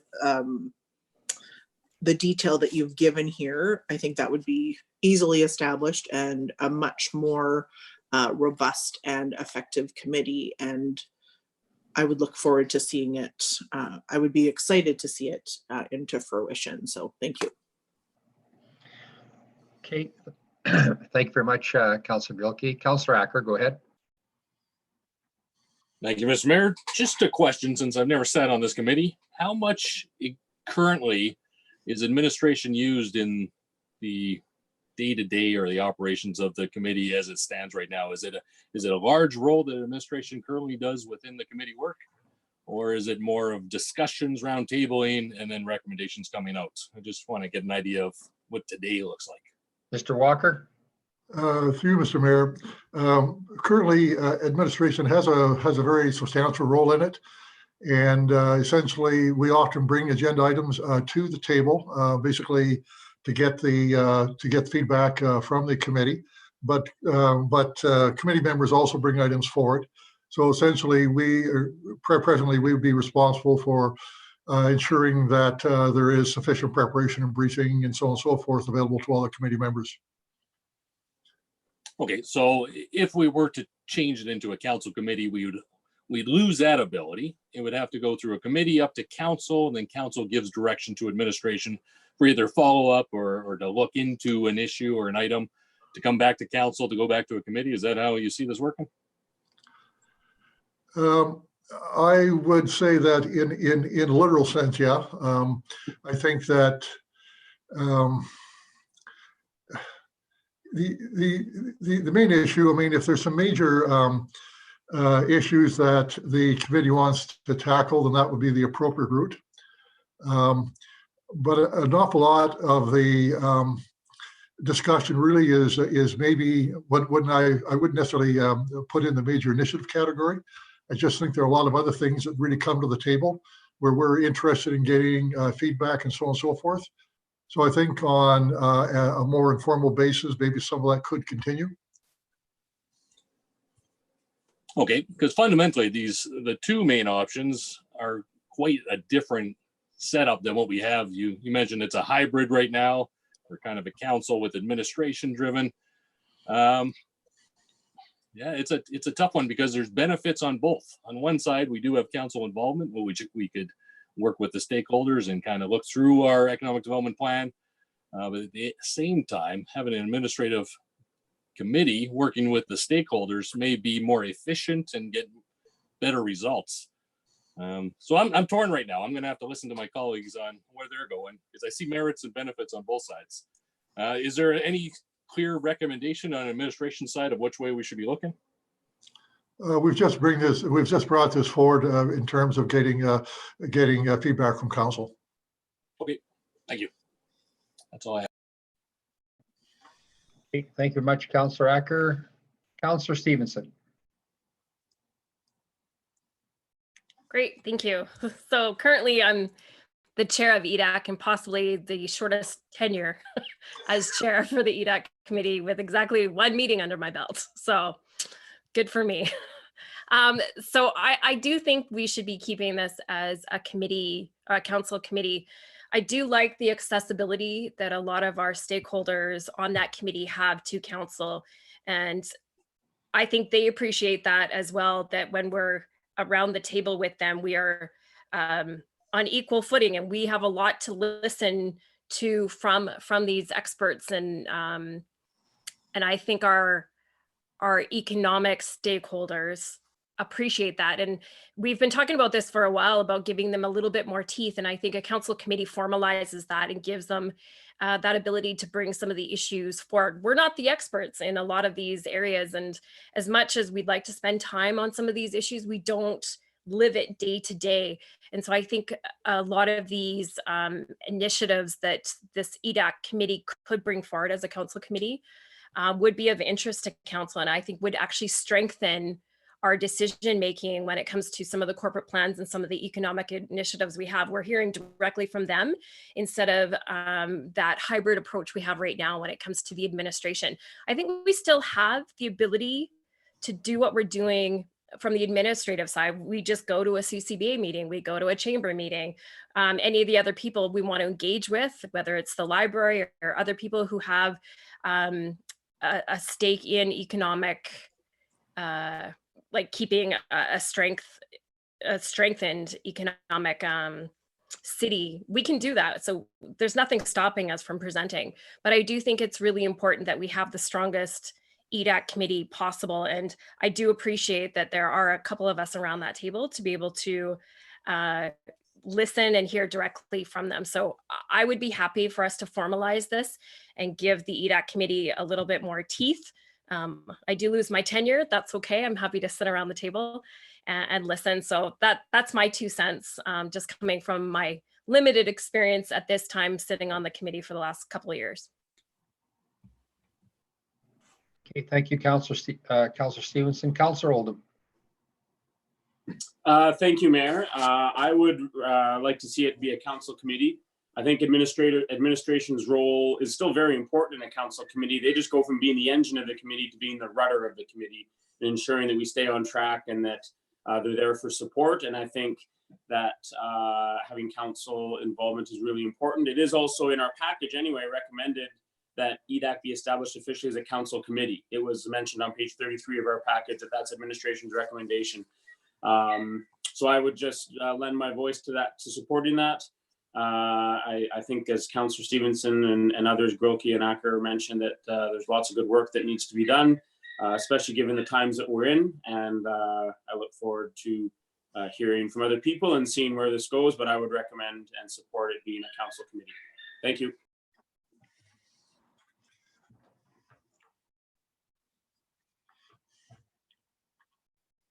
Councillor Roth, go ahead. Thank you, Mayor Houston. I also would like to see it be a council committee. I sat on this Economic Development Advisory Committee for 2 years, and some things about it that I really appreciated. I really appreciated that there were council members there to provide a conduit of information back and forth between the committee and council. I really liked the fact that we had members of the business community and the public heavily involved as well. We had some really, I imagine we still do, have some very strong members from those two sectors who were able to add some valuable input. And I really like the way it's been working with administration being very heavily involved in suggesting agenda items and keeping us on track and telling us what we need to do and those kinds of things. So I also favor the idea that this should be a council committee. Thank you.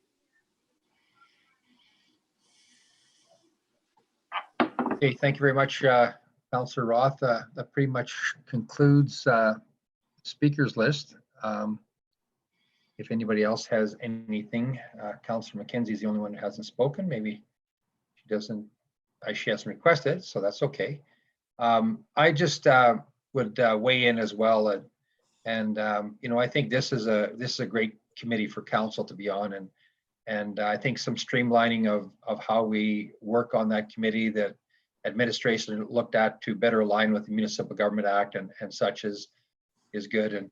And what I found, or what I find, is the opportunity for councils to be on the ground floor when it comes to economic development. And in fact, that's why I even added an additional council member to give as much experience on economic development, because it's a big part of what council does, and particularly as the mayor get involved with a lot of work on economic development. And Dave Walker does a good job in setting up the committee structures for as far as items, and then and as many councillors have also mentioned, the opportunity to be a direct connection with the stakeholders and stuff in the community. So, you know, as Councillor Acker said, like both have advantages, like the option 1 and 2, the administrative one, and both are good. But I still would prefer to. We've had this now for about 10 years, and I would still like to encourage the city to move forward with a council committee with some work done on that. So that pretty much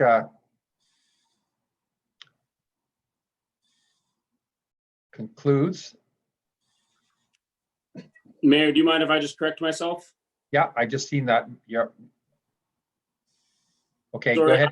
I misread on page 33. It said if it is recommended, and I misread that. So my apologies. There wasn't a recommendation, and I just read that too quickly. So apologies, there wasn't a recommendation made. Wanted to clear that up. Thank you.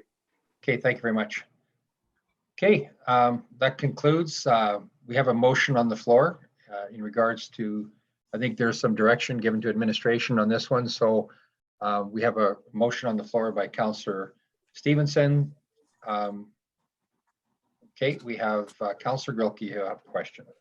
Just a quick question, Mr. Mayor. I know that this will come before council, but in the terms of reference, just for clarity, it says 2 members to be nominated by the Spruce Grove and District Chamber of Commerce. I'm assuming that would be updated to the Greater Parkland Regional Chamber of Commerce.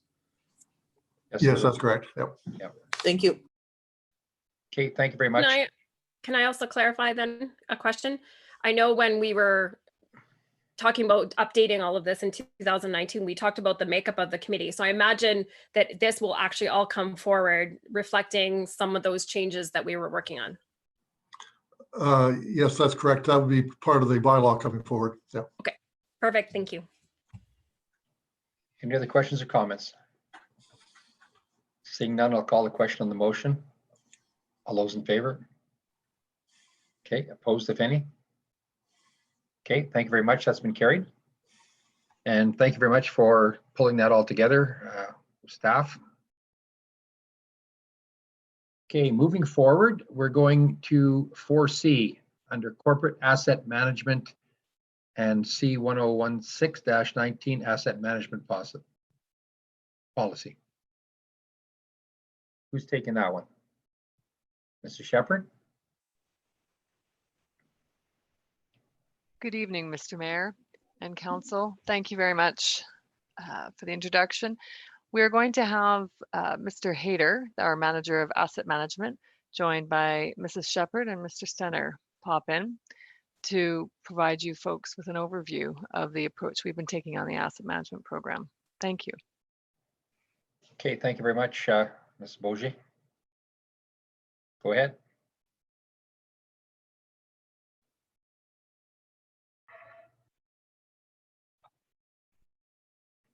Through you, Mr. Mayor. Okay.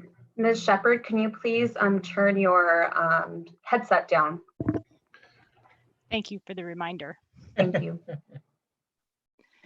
So I wanted to take the moment to this opportunity to provide council with an overview of the work that has been done to date with the City of Spruce Grove with respect to our corporate asset management program. We know you will have seen in the last few years a couple of initiatives come through the corporate planning process, one for the program and the other for a software tool to support the program. And we thought it was an opportune time to start to introduce council to what we have done to date, what asset management means here at the City of Spruce Grove, as well as the governance policy that would be under council's purview with respect to how we move forward with and what guides asset management from a principles and objectives perspective. So with that, I'm going to turn the floor over to Mr. Robert Hayter, our Manager of Corporate Asset Management, who has been the project lead behind this development. Okay, welcome, Robert. Thank you, Mr. Mayor. Good evening. And thank you for having this opportunity to present to you. I will begin the presentation with a quick description, a quick definition of asset management here. And as you can see, it talks a lot about the approach that is balancing risk, cost, and service levels. The whole philosophy behind an integrated asset management system is this idea that we have this set of levers that the city is in control, and that it can manipulate them to get a desired effect. That's what this particular Balance Act would refer to. The reason why we want to pull these levers and get an effect is because why do we manage assets? We manage them to support our services. It's service delivery is an outcome of the asset performance of physical assets, and there are a few examples here in front of you, such as potable water from our water utility, or transportation without roads and sidewalks, or recreation services, etc. This is just a subsample. But it is important for us to understand that the service delivery structure is integrated, and that it has a large part to play between council's vision, reflecting of the residents, hard services, soft services. Those are defined in terms of, hard services are something that we're used to seeing, like roads and parks and drainage, etc., and soft services, which really affect the quality of life. But then a support and execution piece that is integral to making it all work together here. Again, the model here supports collaboration between all the elements of the organization, and asset management pulls that together. This is sort of a strategic approach to how decisions are made, but the part that gets me most excited, and the part that is really, really interesting here, is when we get to the systematic enterprise-wide approach of how we actually do this thing and how we build it. It is shaped like a pyramid. This is not an episode of Ancient Aliens where we get to the top and there's a surprise. However, it is built on fundamentals. It's built on data. It's built on condition assessments. It's built on inspections, of course. That data is then turned into information throughout the subsequent steps going up to the very top, which is where our optimized decision-making happens. This as a system, we start again with the fundamentals, and we work our way up through this program. But what does it get us? This line of sight, we talked about a bit of a strategic approach, a unifying approach. The strategic asset management approach here is that we can begin from, and you may recognize these, of course, where people choose to live in Spruce Grove's strategic plan, all the way down to the activities that are required, the investment that's required to support that. And in between that, as you see, we have this asset management piece that targets investment based on, again, risk, cost, and performance to meet a certain target. Now, this model can also work backwards in a sense that, we could be doing activities on one end and then seeing what the result is on the other. I've heard today, fortunately, I've listened to, I have the privilege of listening to the rest of the council meeting, committee of the whole meeting, sorry. And there's this discussion about uncertainty and about how we need to be flexible and agile in our decision-making. Asset management being a systematic approach to things that sees things in sort of mechanical terms potentially does allow for that. And you can see how even in this model over here, we can evaluate certain effects on one item versus the other. In this particular case is a pavement example where if we wanted a certain level on the condition index, it would require X amount of investment. And that's what we are gearing up to. That's what is being calculated and evaluated through that pyramid scheme. The other piece is the operational alignment downstairs. It's the approach that we take from a service provided down to an asset portfolio that supports that service, and then to the departments that support that asset portfolio lifecycle. it's sort of a widening funnel out there, but it manages to build integration, collaboration, again, in that systematic way.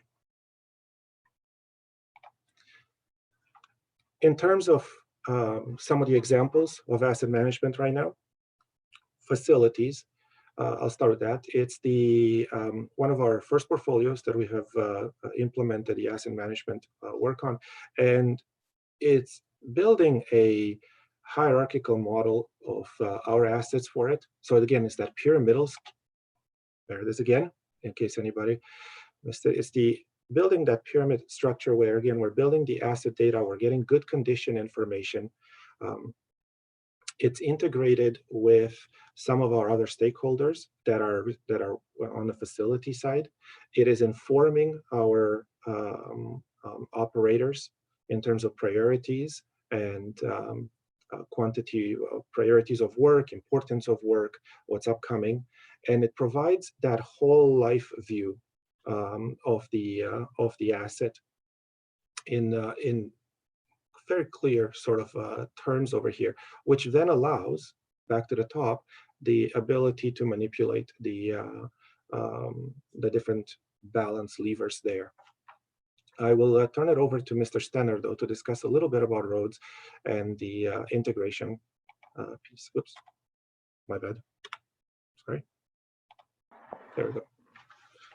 Thanks, Robert. So yeah, I'm a big advocate of asset management generally and all Robert's work, but I just wanted to provide a little perspective on what it means to us and why it's so important. So asset management adds value to public works operations in many ways.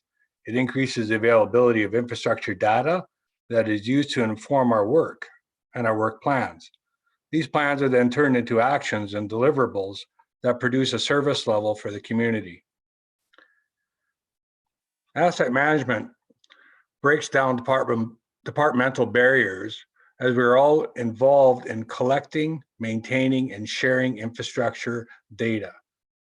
It is important that we are all working off the same sheet to maximize our efficiencies and our effectiveness. Asset management supports increased collaboration and coordination between departments.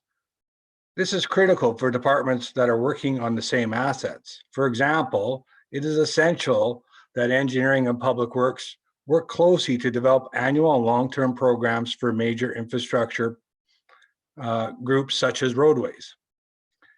For public works, we need to understand the capital or life cycle plan for these assets so that we can develop parallel maintenance plans, maximizing the service life of the roads.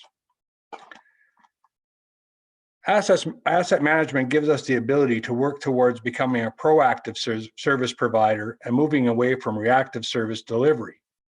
We all know proactive service delivery is ultimately more customer friendly and more cost effective than the alternative. So these are just a smattering of the reasons why asset management will and should be our future. And I'm so happy to see it progressing into the policy form now and us taking steps as an organization. I think collaboration is something that will save us steps in the future. And the more we know about our assets, the more we're in charge of them. We've had several examples the last few years of unexpected failure or premature failure, if you will, and to some of the drainage network. So I think the more we know and the more information we have on any particular grouping of assets in the register, the more we'll be able to manage the asset instead of just responding and having it manage us.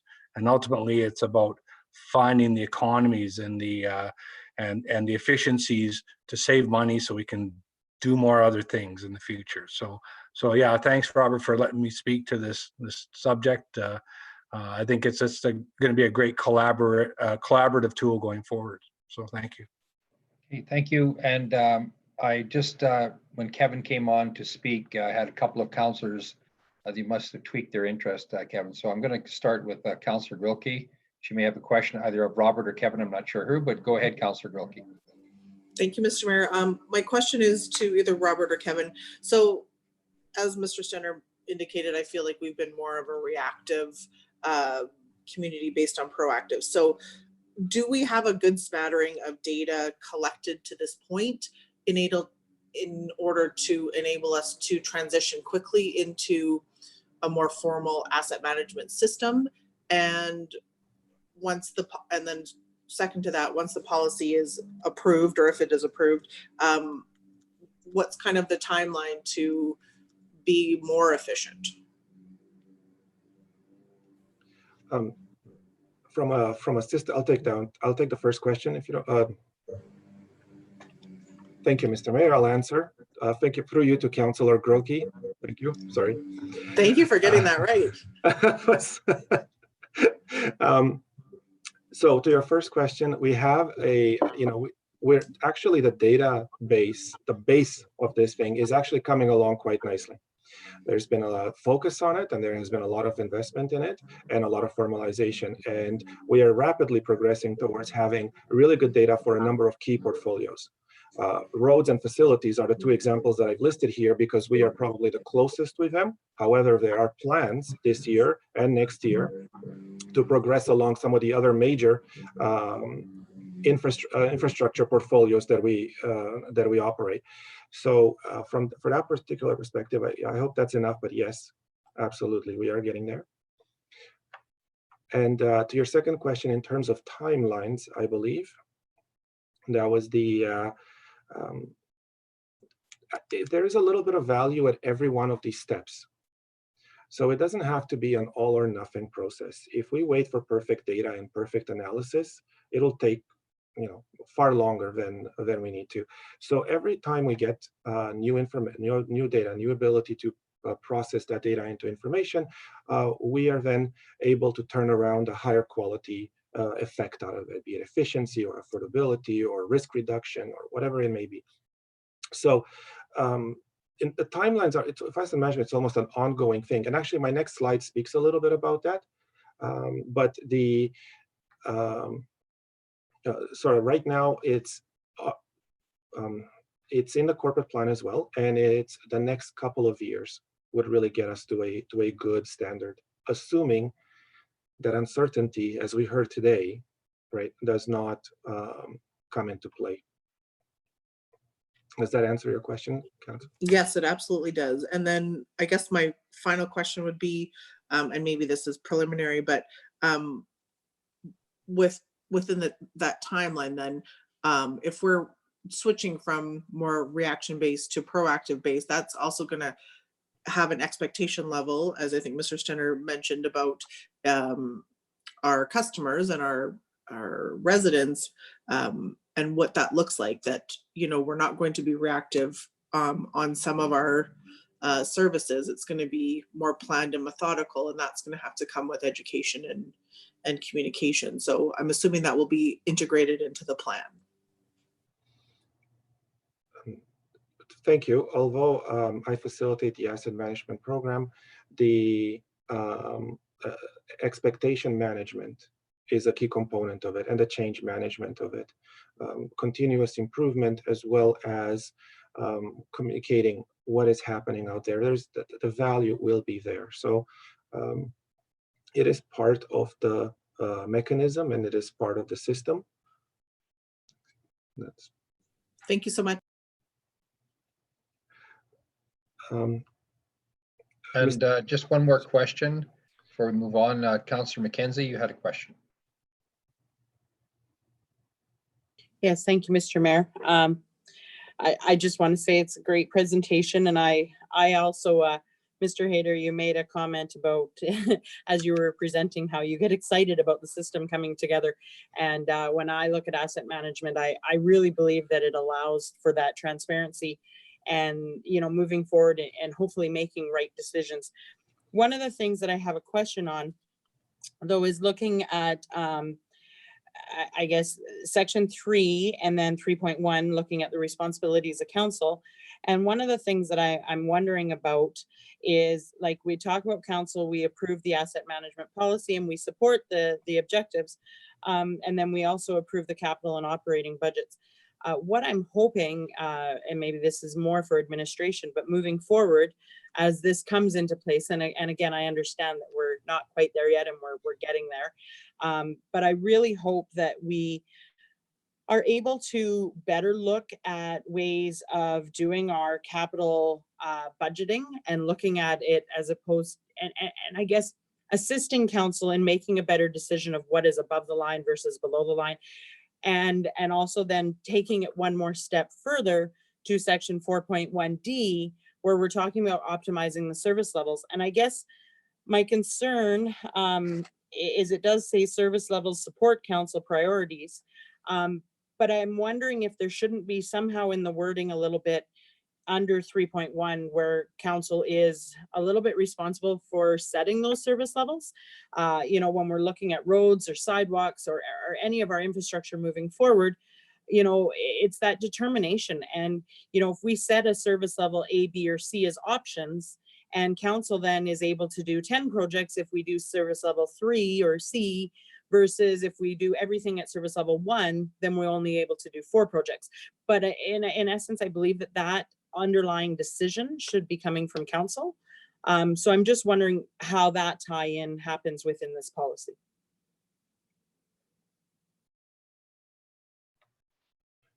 Mr. Mayor, thank you. I'd like to defer that question to administration or come back with an answer at a later date.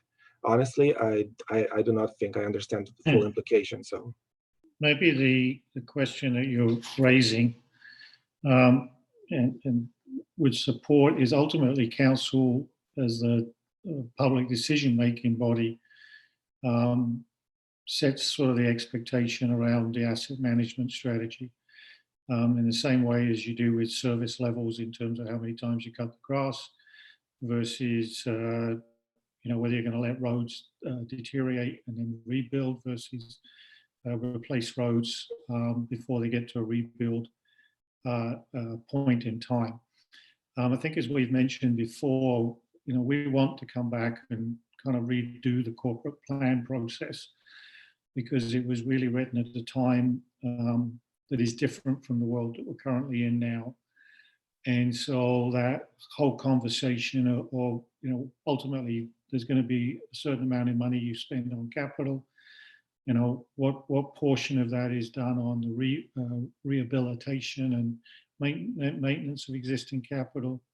What percentage of that capital is on new infrastructure? What percentage of that capital is essentially used to provide, you know, better governance or change management, you know, whether that's IT based or whatever. So we're anticipating having that conversation with, you know, council over the next, you know, period of time. It'll start as we go through next year's budget process. It'll probably continue to expand from that. But we are of the feeling that at the end of the day, if council knows you've got X amount of dollars and you know you've got this basket of goods and these various needs, that, you know, as part of your role is to, you know, ultimately make that prioritization decision with the full knowledge of the benefits of that decision and any consequences that come with those decisions as well. But that is a kind of a governance mandate that you have. Yeah, I think, Mr. Farber, you captured it. We had the one workshop, I believe, where we did talk about, you know, especially with our roads, and there becomes a point whereas if you don't, you know, do something now, then they deteriorate such that it ends up costing you more later and that sort of thing. And that's all part of our asset management. So I guess for me, I just really feel that the responsibilities of council in section 3.1 doesn't relay any sort of that service level optimization part. I don't believe that it's council's decision of figuring out the optimization, but I think it is council's decision of the overall. And yes, it does in essence take place in the budget, but currently the way that the budget is presented to us, it's kind of, is this project in or not? And I do believe that there needs to be a greater discussion as to, okay, if it's not in, then this is potentially what this project could cost in the future, but also maybe it's in, but at a different service level. And so I'm just wondering if there isn't a way. So I'm not too sure as to that. And as Mr. Hayter said, maybe this is, you know, coming back in the future. Thank you. So it will be, absolutely, it'll be coming back, but clearly, you know, this is a big piece of your capital decision making. And at the end of the day, there's a government's role for council in that decision making. Okay, thank you very much, Councillor McKenzie and Mr. Farbrother for following up with that. Councillor Stevenson. Great, thank you. Through you, Mr. Mayor. Just some discussion points, and just for those people that are potentially watching and asking why now? Why suddenly, or not suddenly, in the last couple of years, we've suddenly had this focus on asset management. So maybe, Mr. Center, I'm just trying to understand like what we do current practice and why it's no longer the right way to do things, and that why is asset management the solution? And I know you were giving an example of like an early failure. So how does the asset management actually help us compared to what we do now?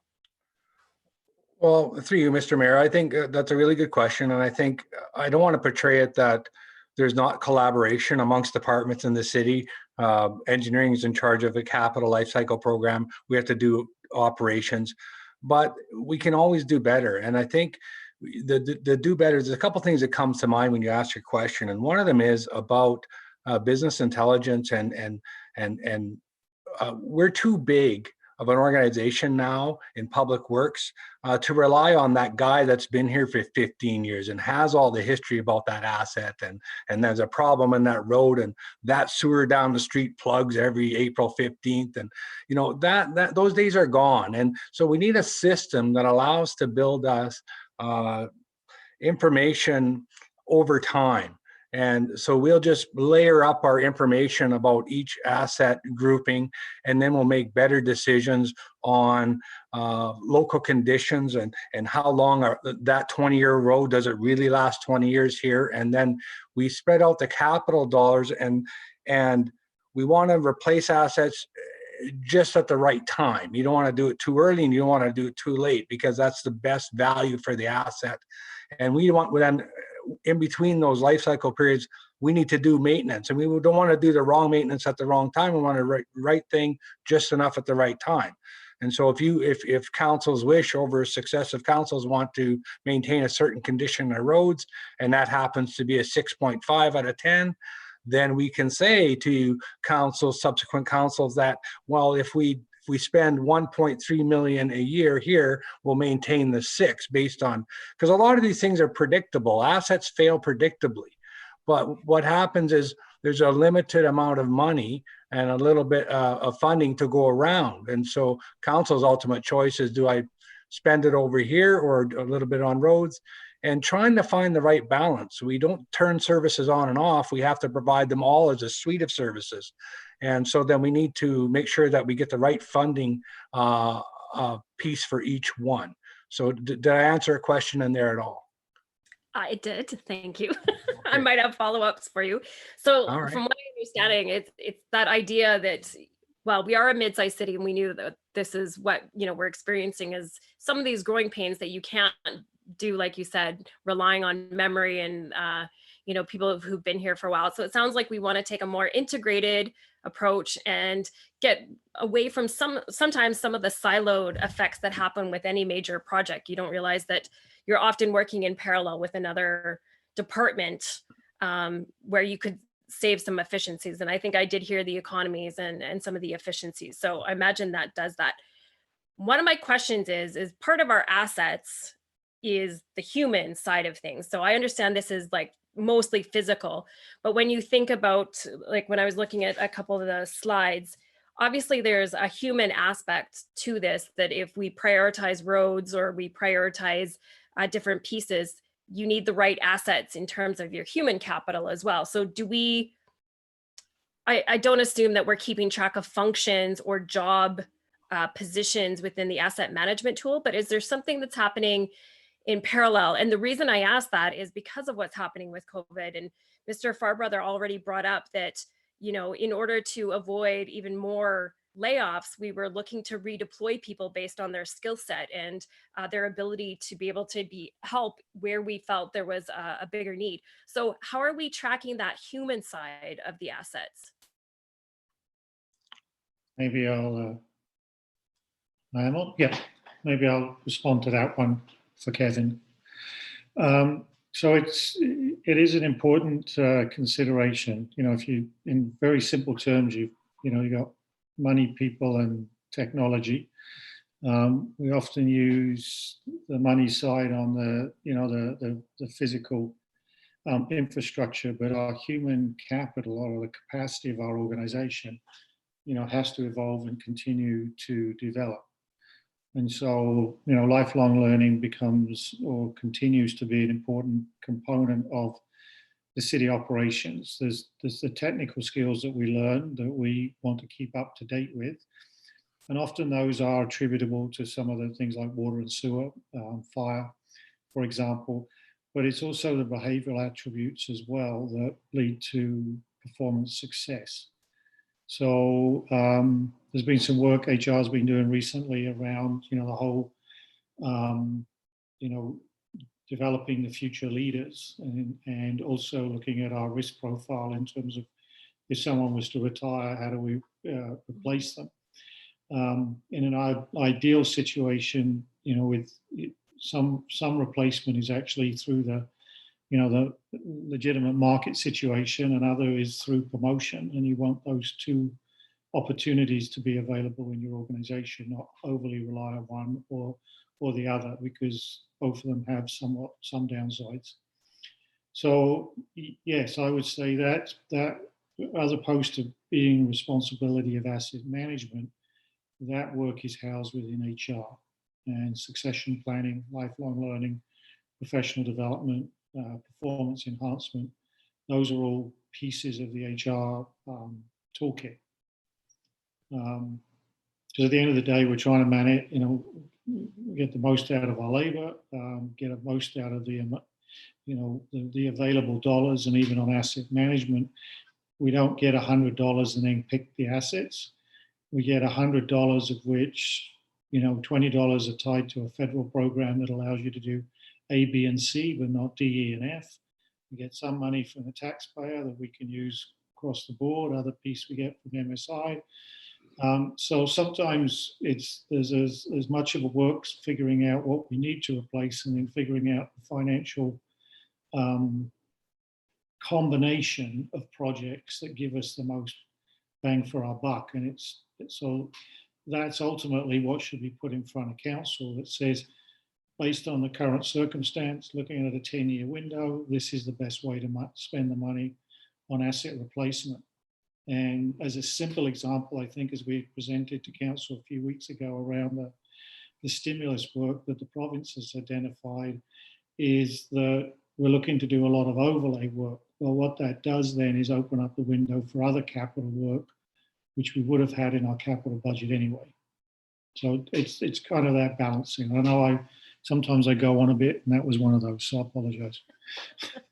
No, it's all good. And for me, especially through the corporate planning process, it's one thing to present the projects and to lay out, be proactive in some of the projects and say, this is how much it's going to cost. But if we don't understand the implications on what that has to do with the number of people we need to hire in FTEs, if we go ahead and approve the projects, but not the FTEs to go ahead with said projects, it makes it difficult, right? And sometimes we can see it in a very siloed way because of the way it's laid out. So if there's that understanding on how everything's integrated together, so if this is what we're going to do from asset management point of view, this is also what we have to do in terms of that growth that we have to do for our FTEs and stuff, if that makes sense.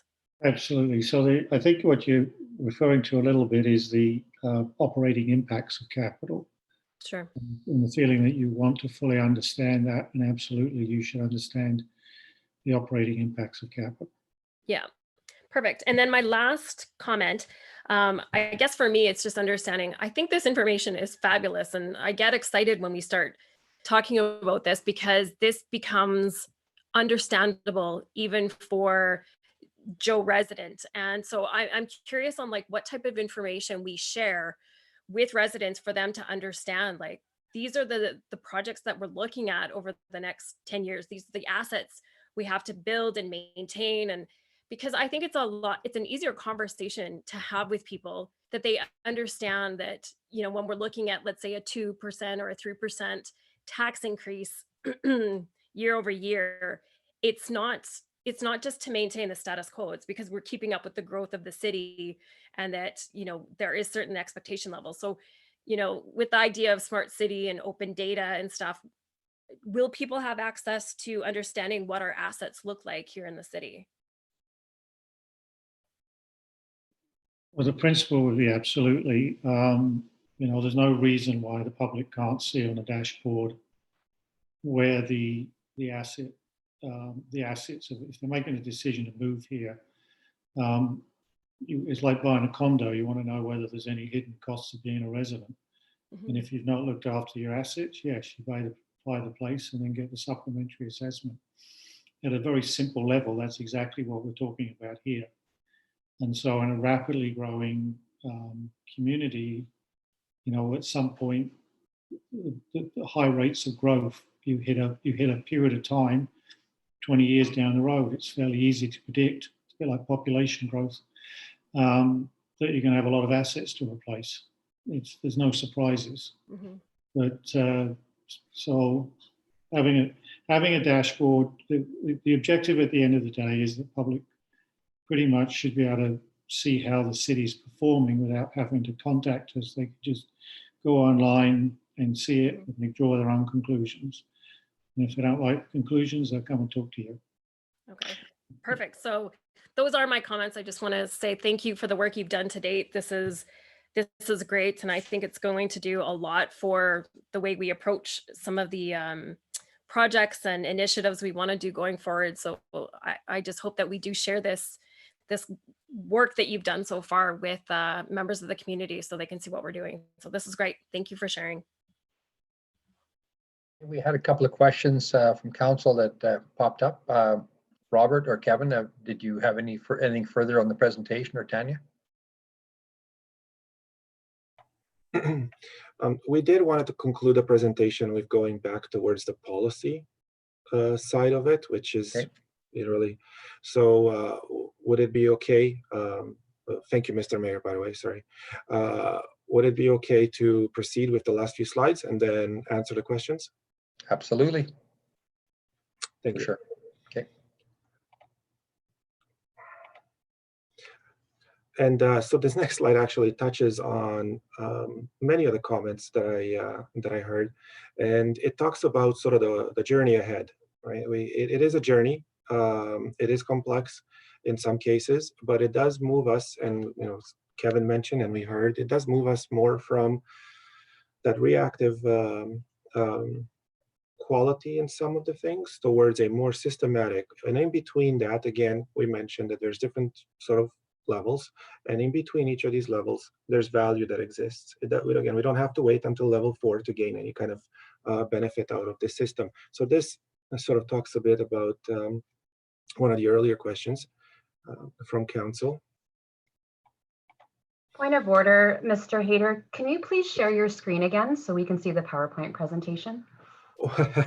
Thank you. I apologize. I will.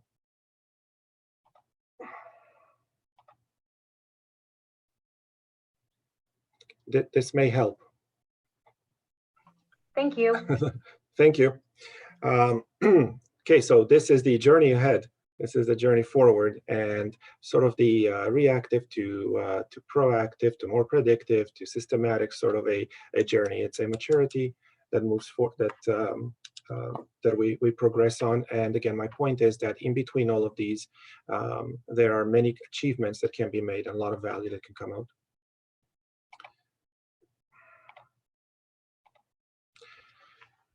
So again, that line of sight and that tying in to a strategic perspective, the asset management policy and the asset management objectives listed in the policy absolutely support, guide, the creation of our asset management strategy. And there is a sort of a big feedback loop to this thing as well. So it's kind of where this is where it fits into the overall chain for us to execute a strategic asset management system. And I'll turn it over to Tanya now to discuss a little bit at the end about the actual objectives that are present in the policy. Thank you, Mr. Hayter. Thank you, Mr. Mayor and Council. So as you've heard, the city is working on building an asset management program and has made some great progress. There's been a lot of work across multiple departments. We have an interdepartmental team that works closely on this and collaborates quite well and is really contributing greatly to the success of the program. As our city manager has said many times, we are building a great city, and the asset management program is really one piece of it. There's multiple processes that are evolving in parallel through this, the corporate planning process being one of them. And this policy here sort of starts to set the stage for and feeds into some of this evolution. So when you see the policy and it talks about the principles of resiliency, sustainability, fiscal responsibility, and the protection of public health and safety, those are universal for the organization, and asset management works to support those principles. And then obviously into the objectives, again, there's a universality component to those as well around a whole life methodology in terms of a life cycle approach, and that feeds into, again, us understanding our assets through the work that's being done, through the plans, through the ability to have, again, a holistic approach to this, so we can speak about not only the capital element, but the operating element, the human element, and how all these come together. So again, those better informed decisions with all those information pieces. The optimal value, again, speaks to the same thing, maximizing the life of our assets. And we've got fiscal responsibility, transparency with evidence-based decisions. So the asset management program is really trying to help to do that from an asset perspective. Sustainability is another important piece as we evolve as a municipality. We really want to get the most value for our investments. So thinking about socioculturally, environmentally, and economically, and all those essences of sustainability in terms of the long term, again, getting the most. Again, optimizing the service levels as we've talked about before too. So understanding what that means, what the ROI is based on our investment versus and our service levels, and what can that look like, and how do we get, again, the best value. The continuous improvement piece, Mr. Hayter often talks about continuous improvement in the terms of Plan, Do, Check, Act, which is, again, some of the big pieces of asset management, and speaks to how this program helps us to move forward. I guess one of the biggest pieces is supporting the strategic direction. So with a stronger asset management plan, we have better data and we can have greater agility and understand where we need to go and how we can support council's strategic direction. And of course, the safety focus, because that's at the root of and needs to be foundational in all that we do.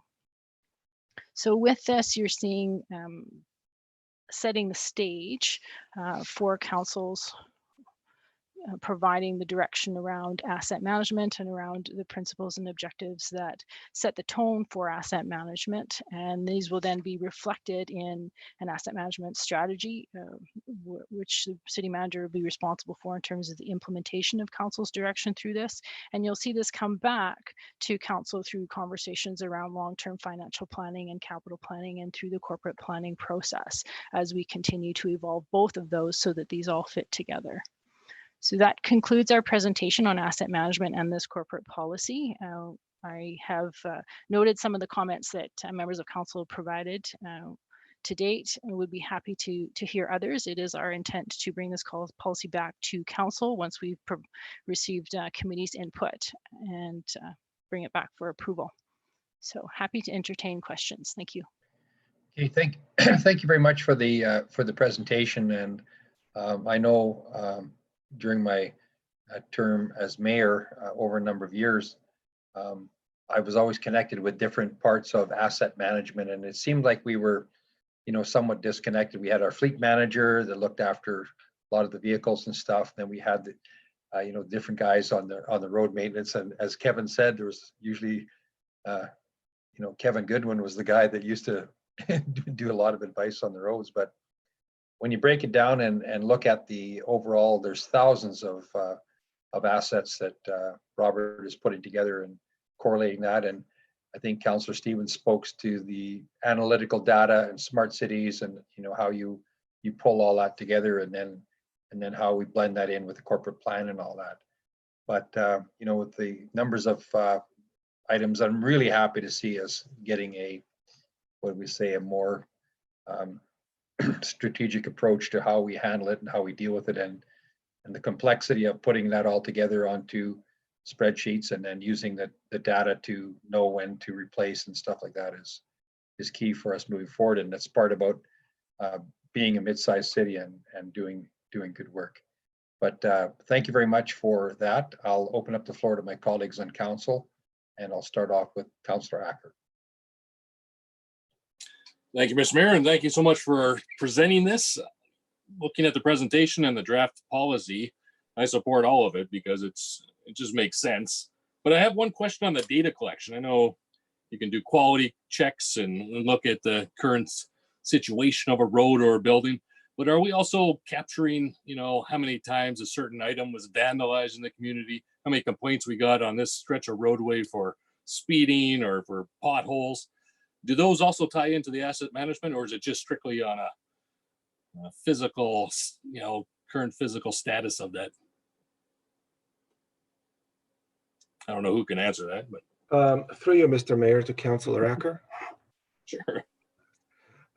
So in the pyramid, again, one of the lines is asset condition. That's it. That's what when you mention checks, and it's a condition check. You're there, you're looking at it. This is what it looks like. The other thing that's mentioned, and it's a little bit further up that chain, is asset health. And asset health takes into account not just the condition, it's one component of it, but it also assigns weight to past history on that asset, the year, the age of it, the previous performance. So has it failed X amount of times in the previous cycle? And it calculates it all based on the most probabilistic, the most reasonable expectation of that asset health. So to answer your question, yes, absolutely. And I'm sorry I'm long-winded, but I get excited about the whole technical piece of this. But to answer your question, yes, because that history informs the asset health score more so than asset condition. Fantastic. Thank you so much. I appreciate your enthusiasm and excitement. Thank you. Okay, thank you very much, Councillor Acker. Councillor Oldham. Thank you, Mayor, and I appreciate all the work that's been put into this. One question is just on the public reporting. Mr. Stenner, I know you said that assets depreciate fairly predictably, and you can kind of plan this out. And obviously, there's a big picture that is to this. How often would a report or something come to the public through us at council?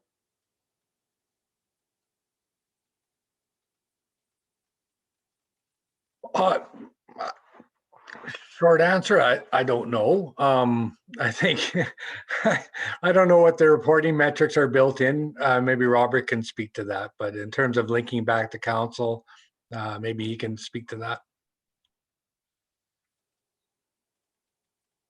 Actually, I'm going to make a comment.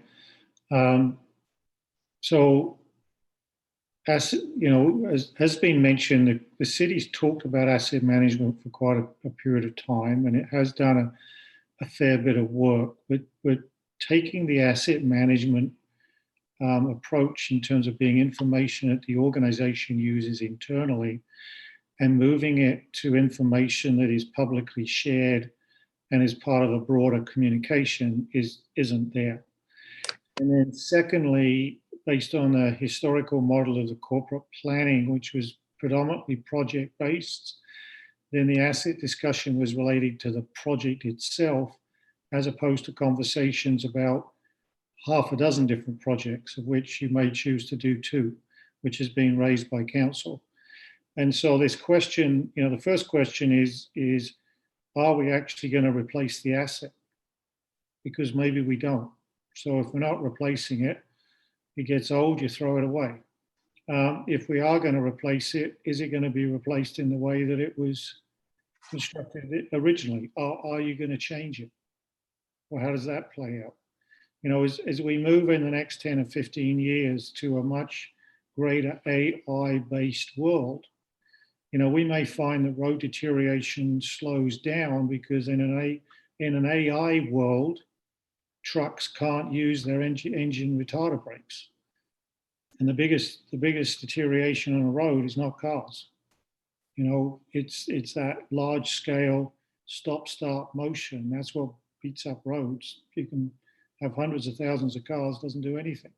And so the environment in which we deliver the municipal service is changing, which then means our assets will change, and we need to be adaptable about that.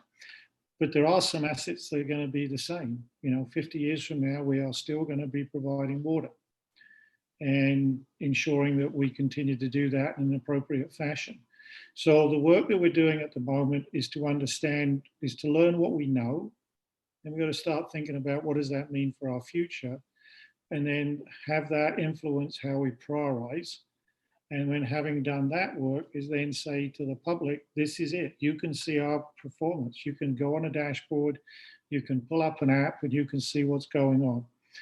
That's not going to happen in 6 months to a year, but we shouldn't be sitting here 3 years from now having this conversation. So, Mr. Farbrother, is it discussing the outcomes?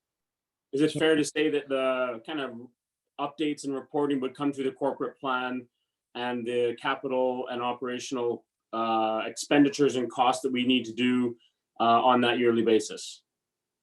Absolutely. Okay, and the only reason I ask is under 3.1B, council responsibilities, serve as representatives of stakeholders and the community needs.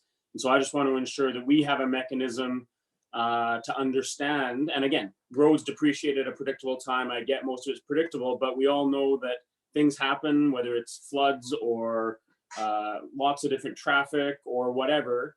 And so just knowing that there's a mechanism for us to understand when things do change, I think is just nice to know. And if that's coming on an annual basis through the corporate planning, I think that's more than fair. So I appreciate the answer, and that's all I had. Thank you.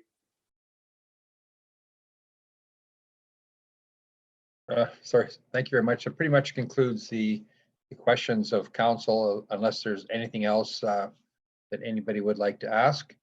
I think that really concludes the comments. And Robert, Kevin, and Tanya, thanks very much for participating and getting prepared to present this item that's an important one for the city. And as we know that we are progressing with a lot of different things and a lot of different moving parts, and appreciate all the work going on behind the scenes.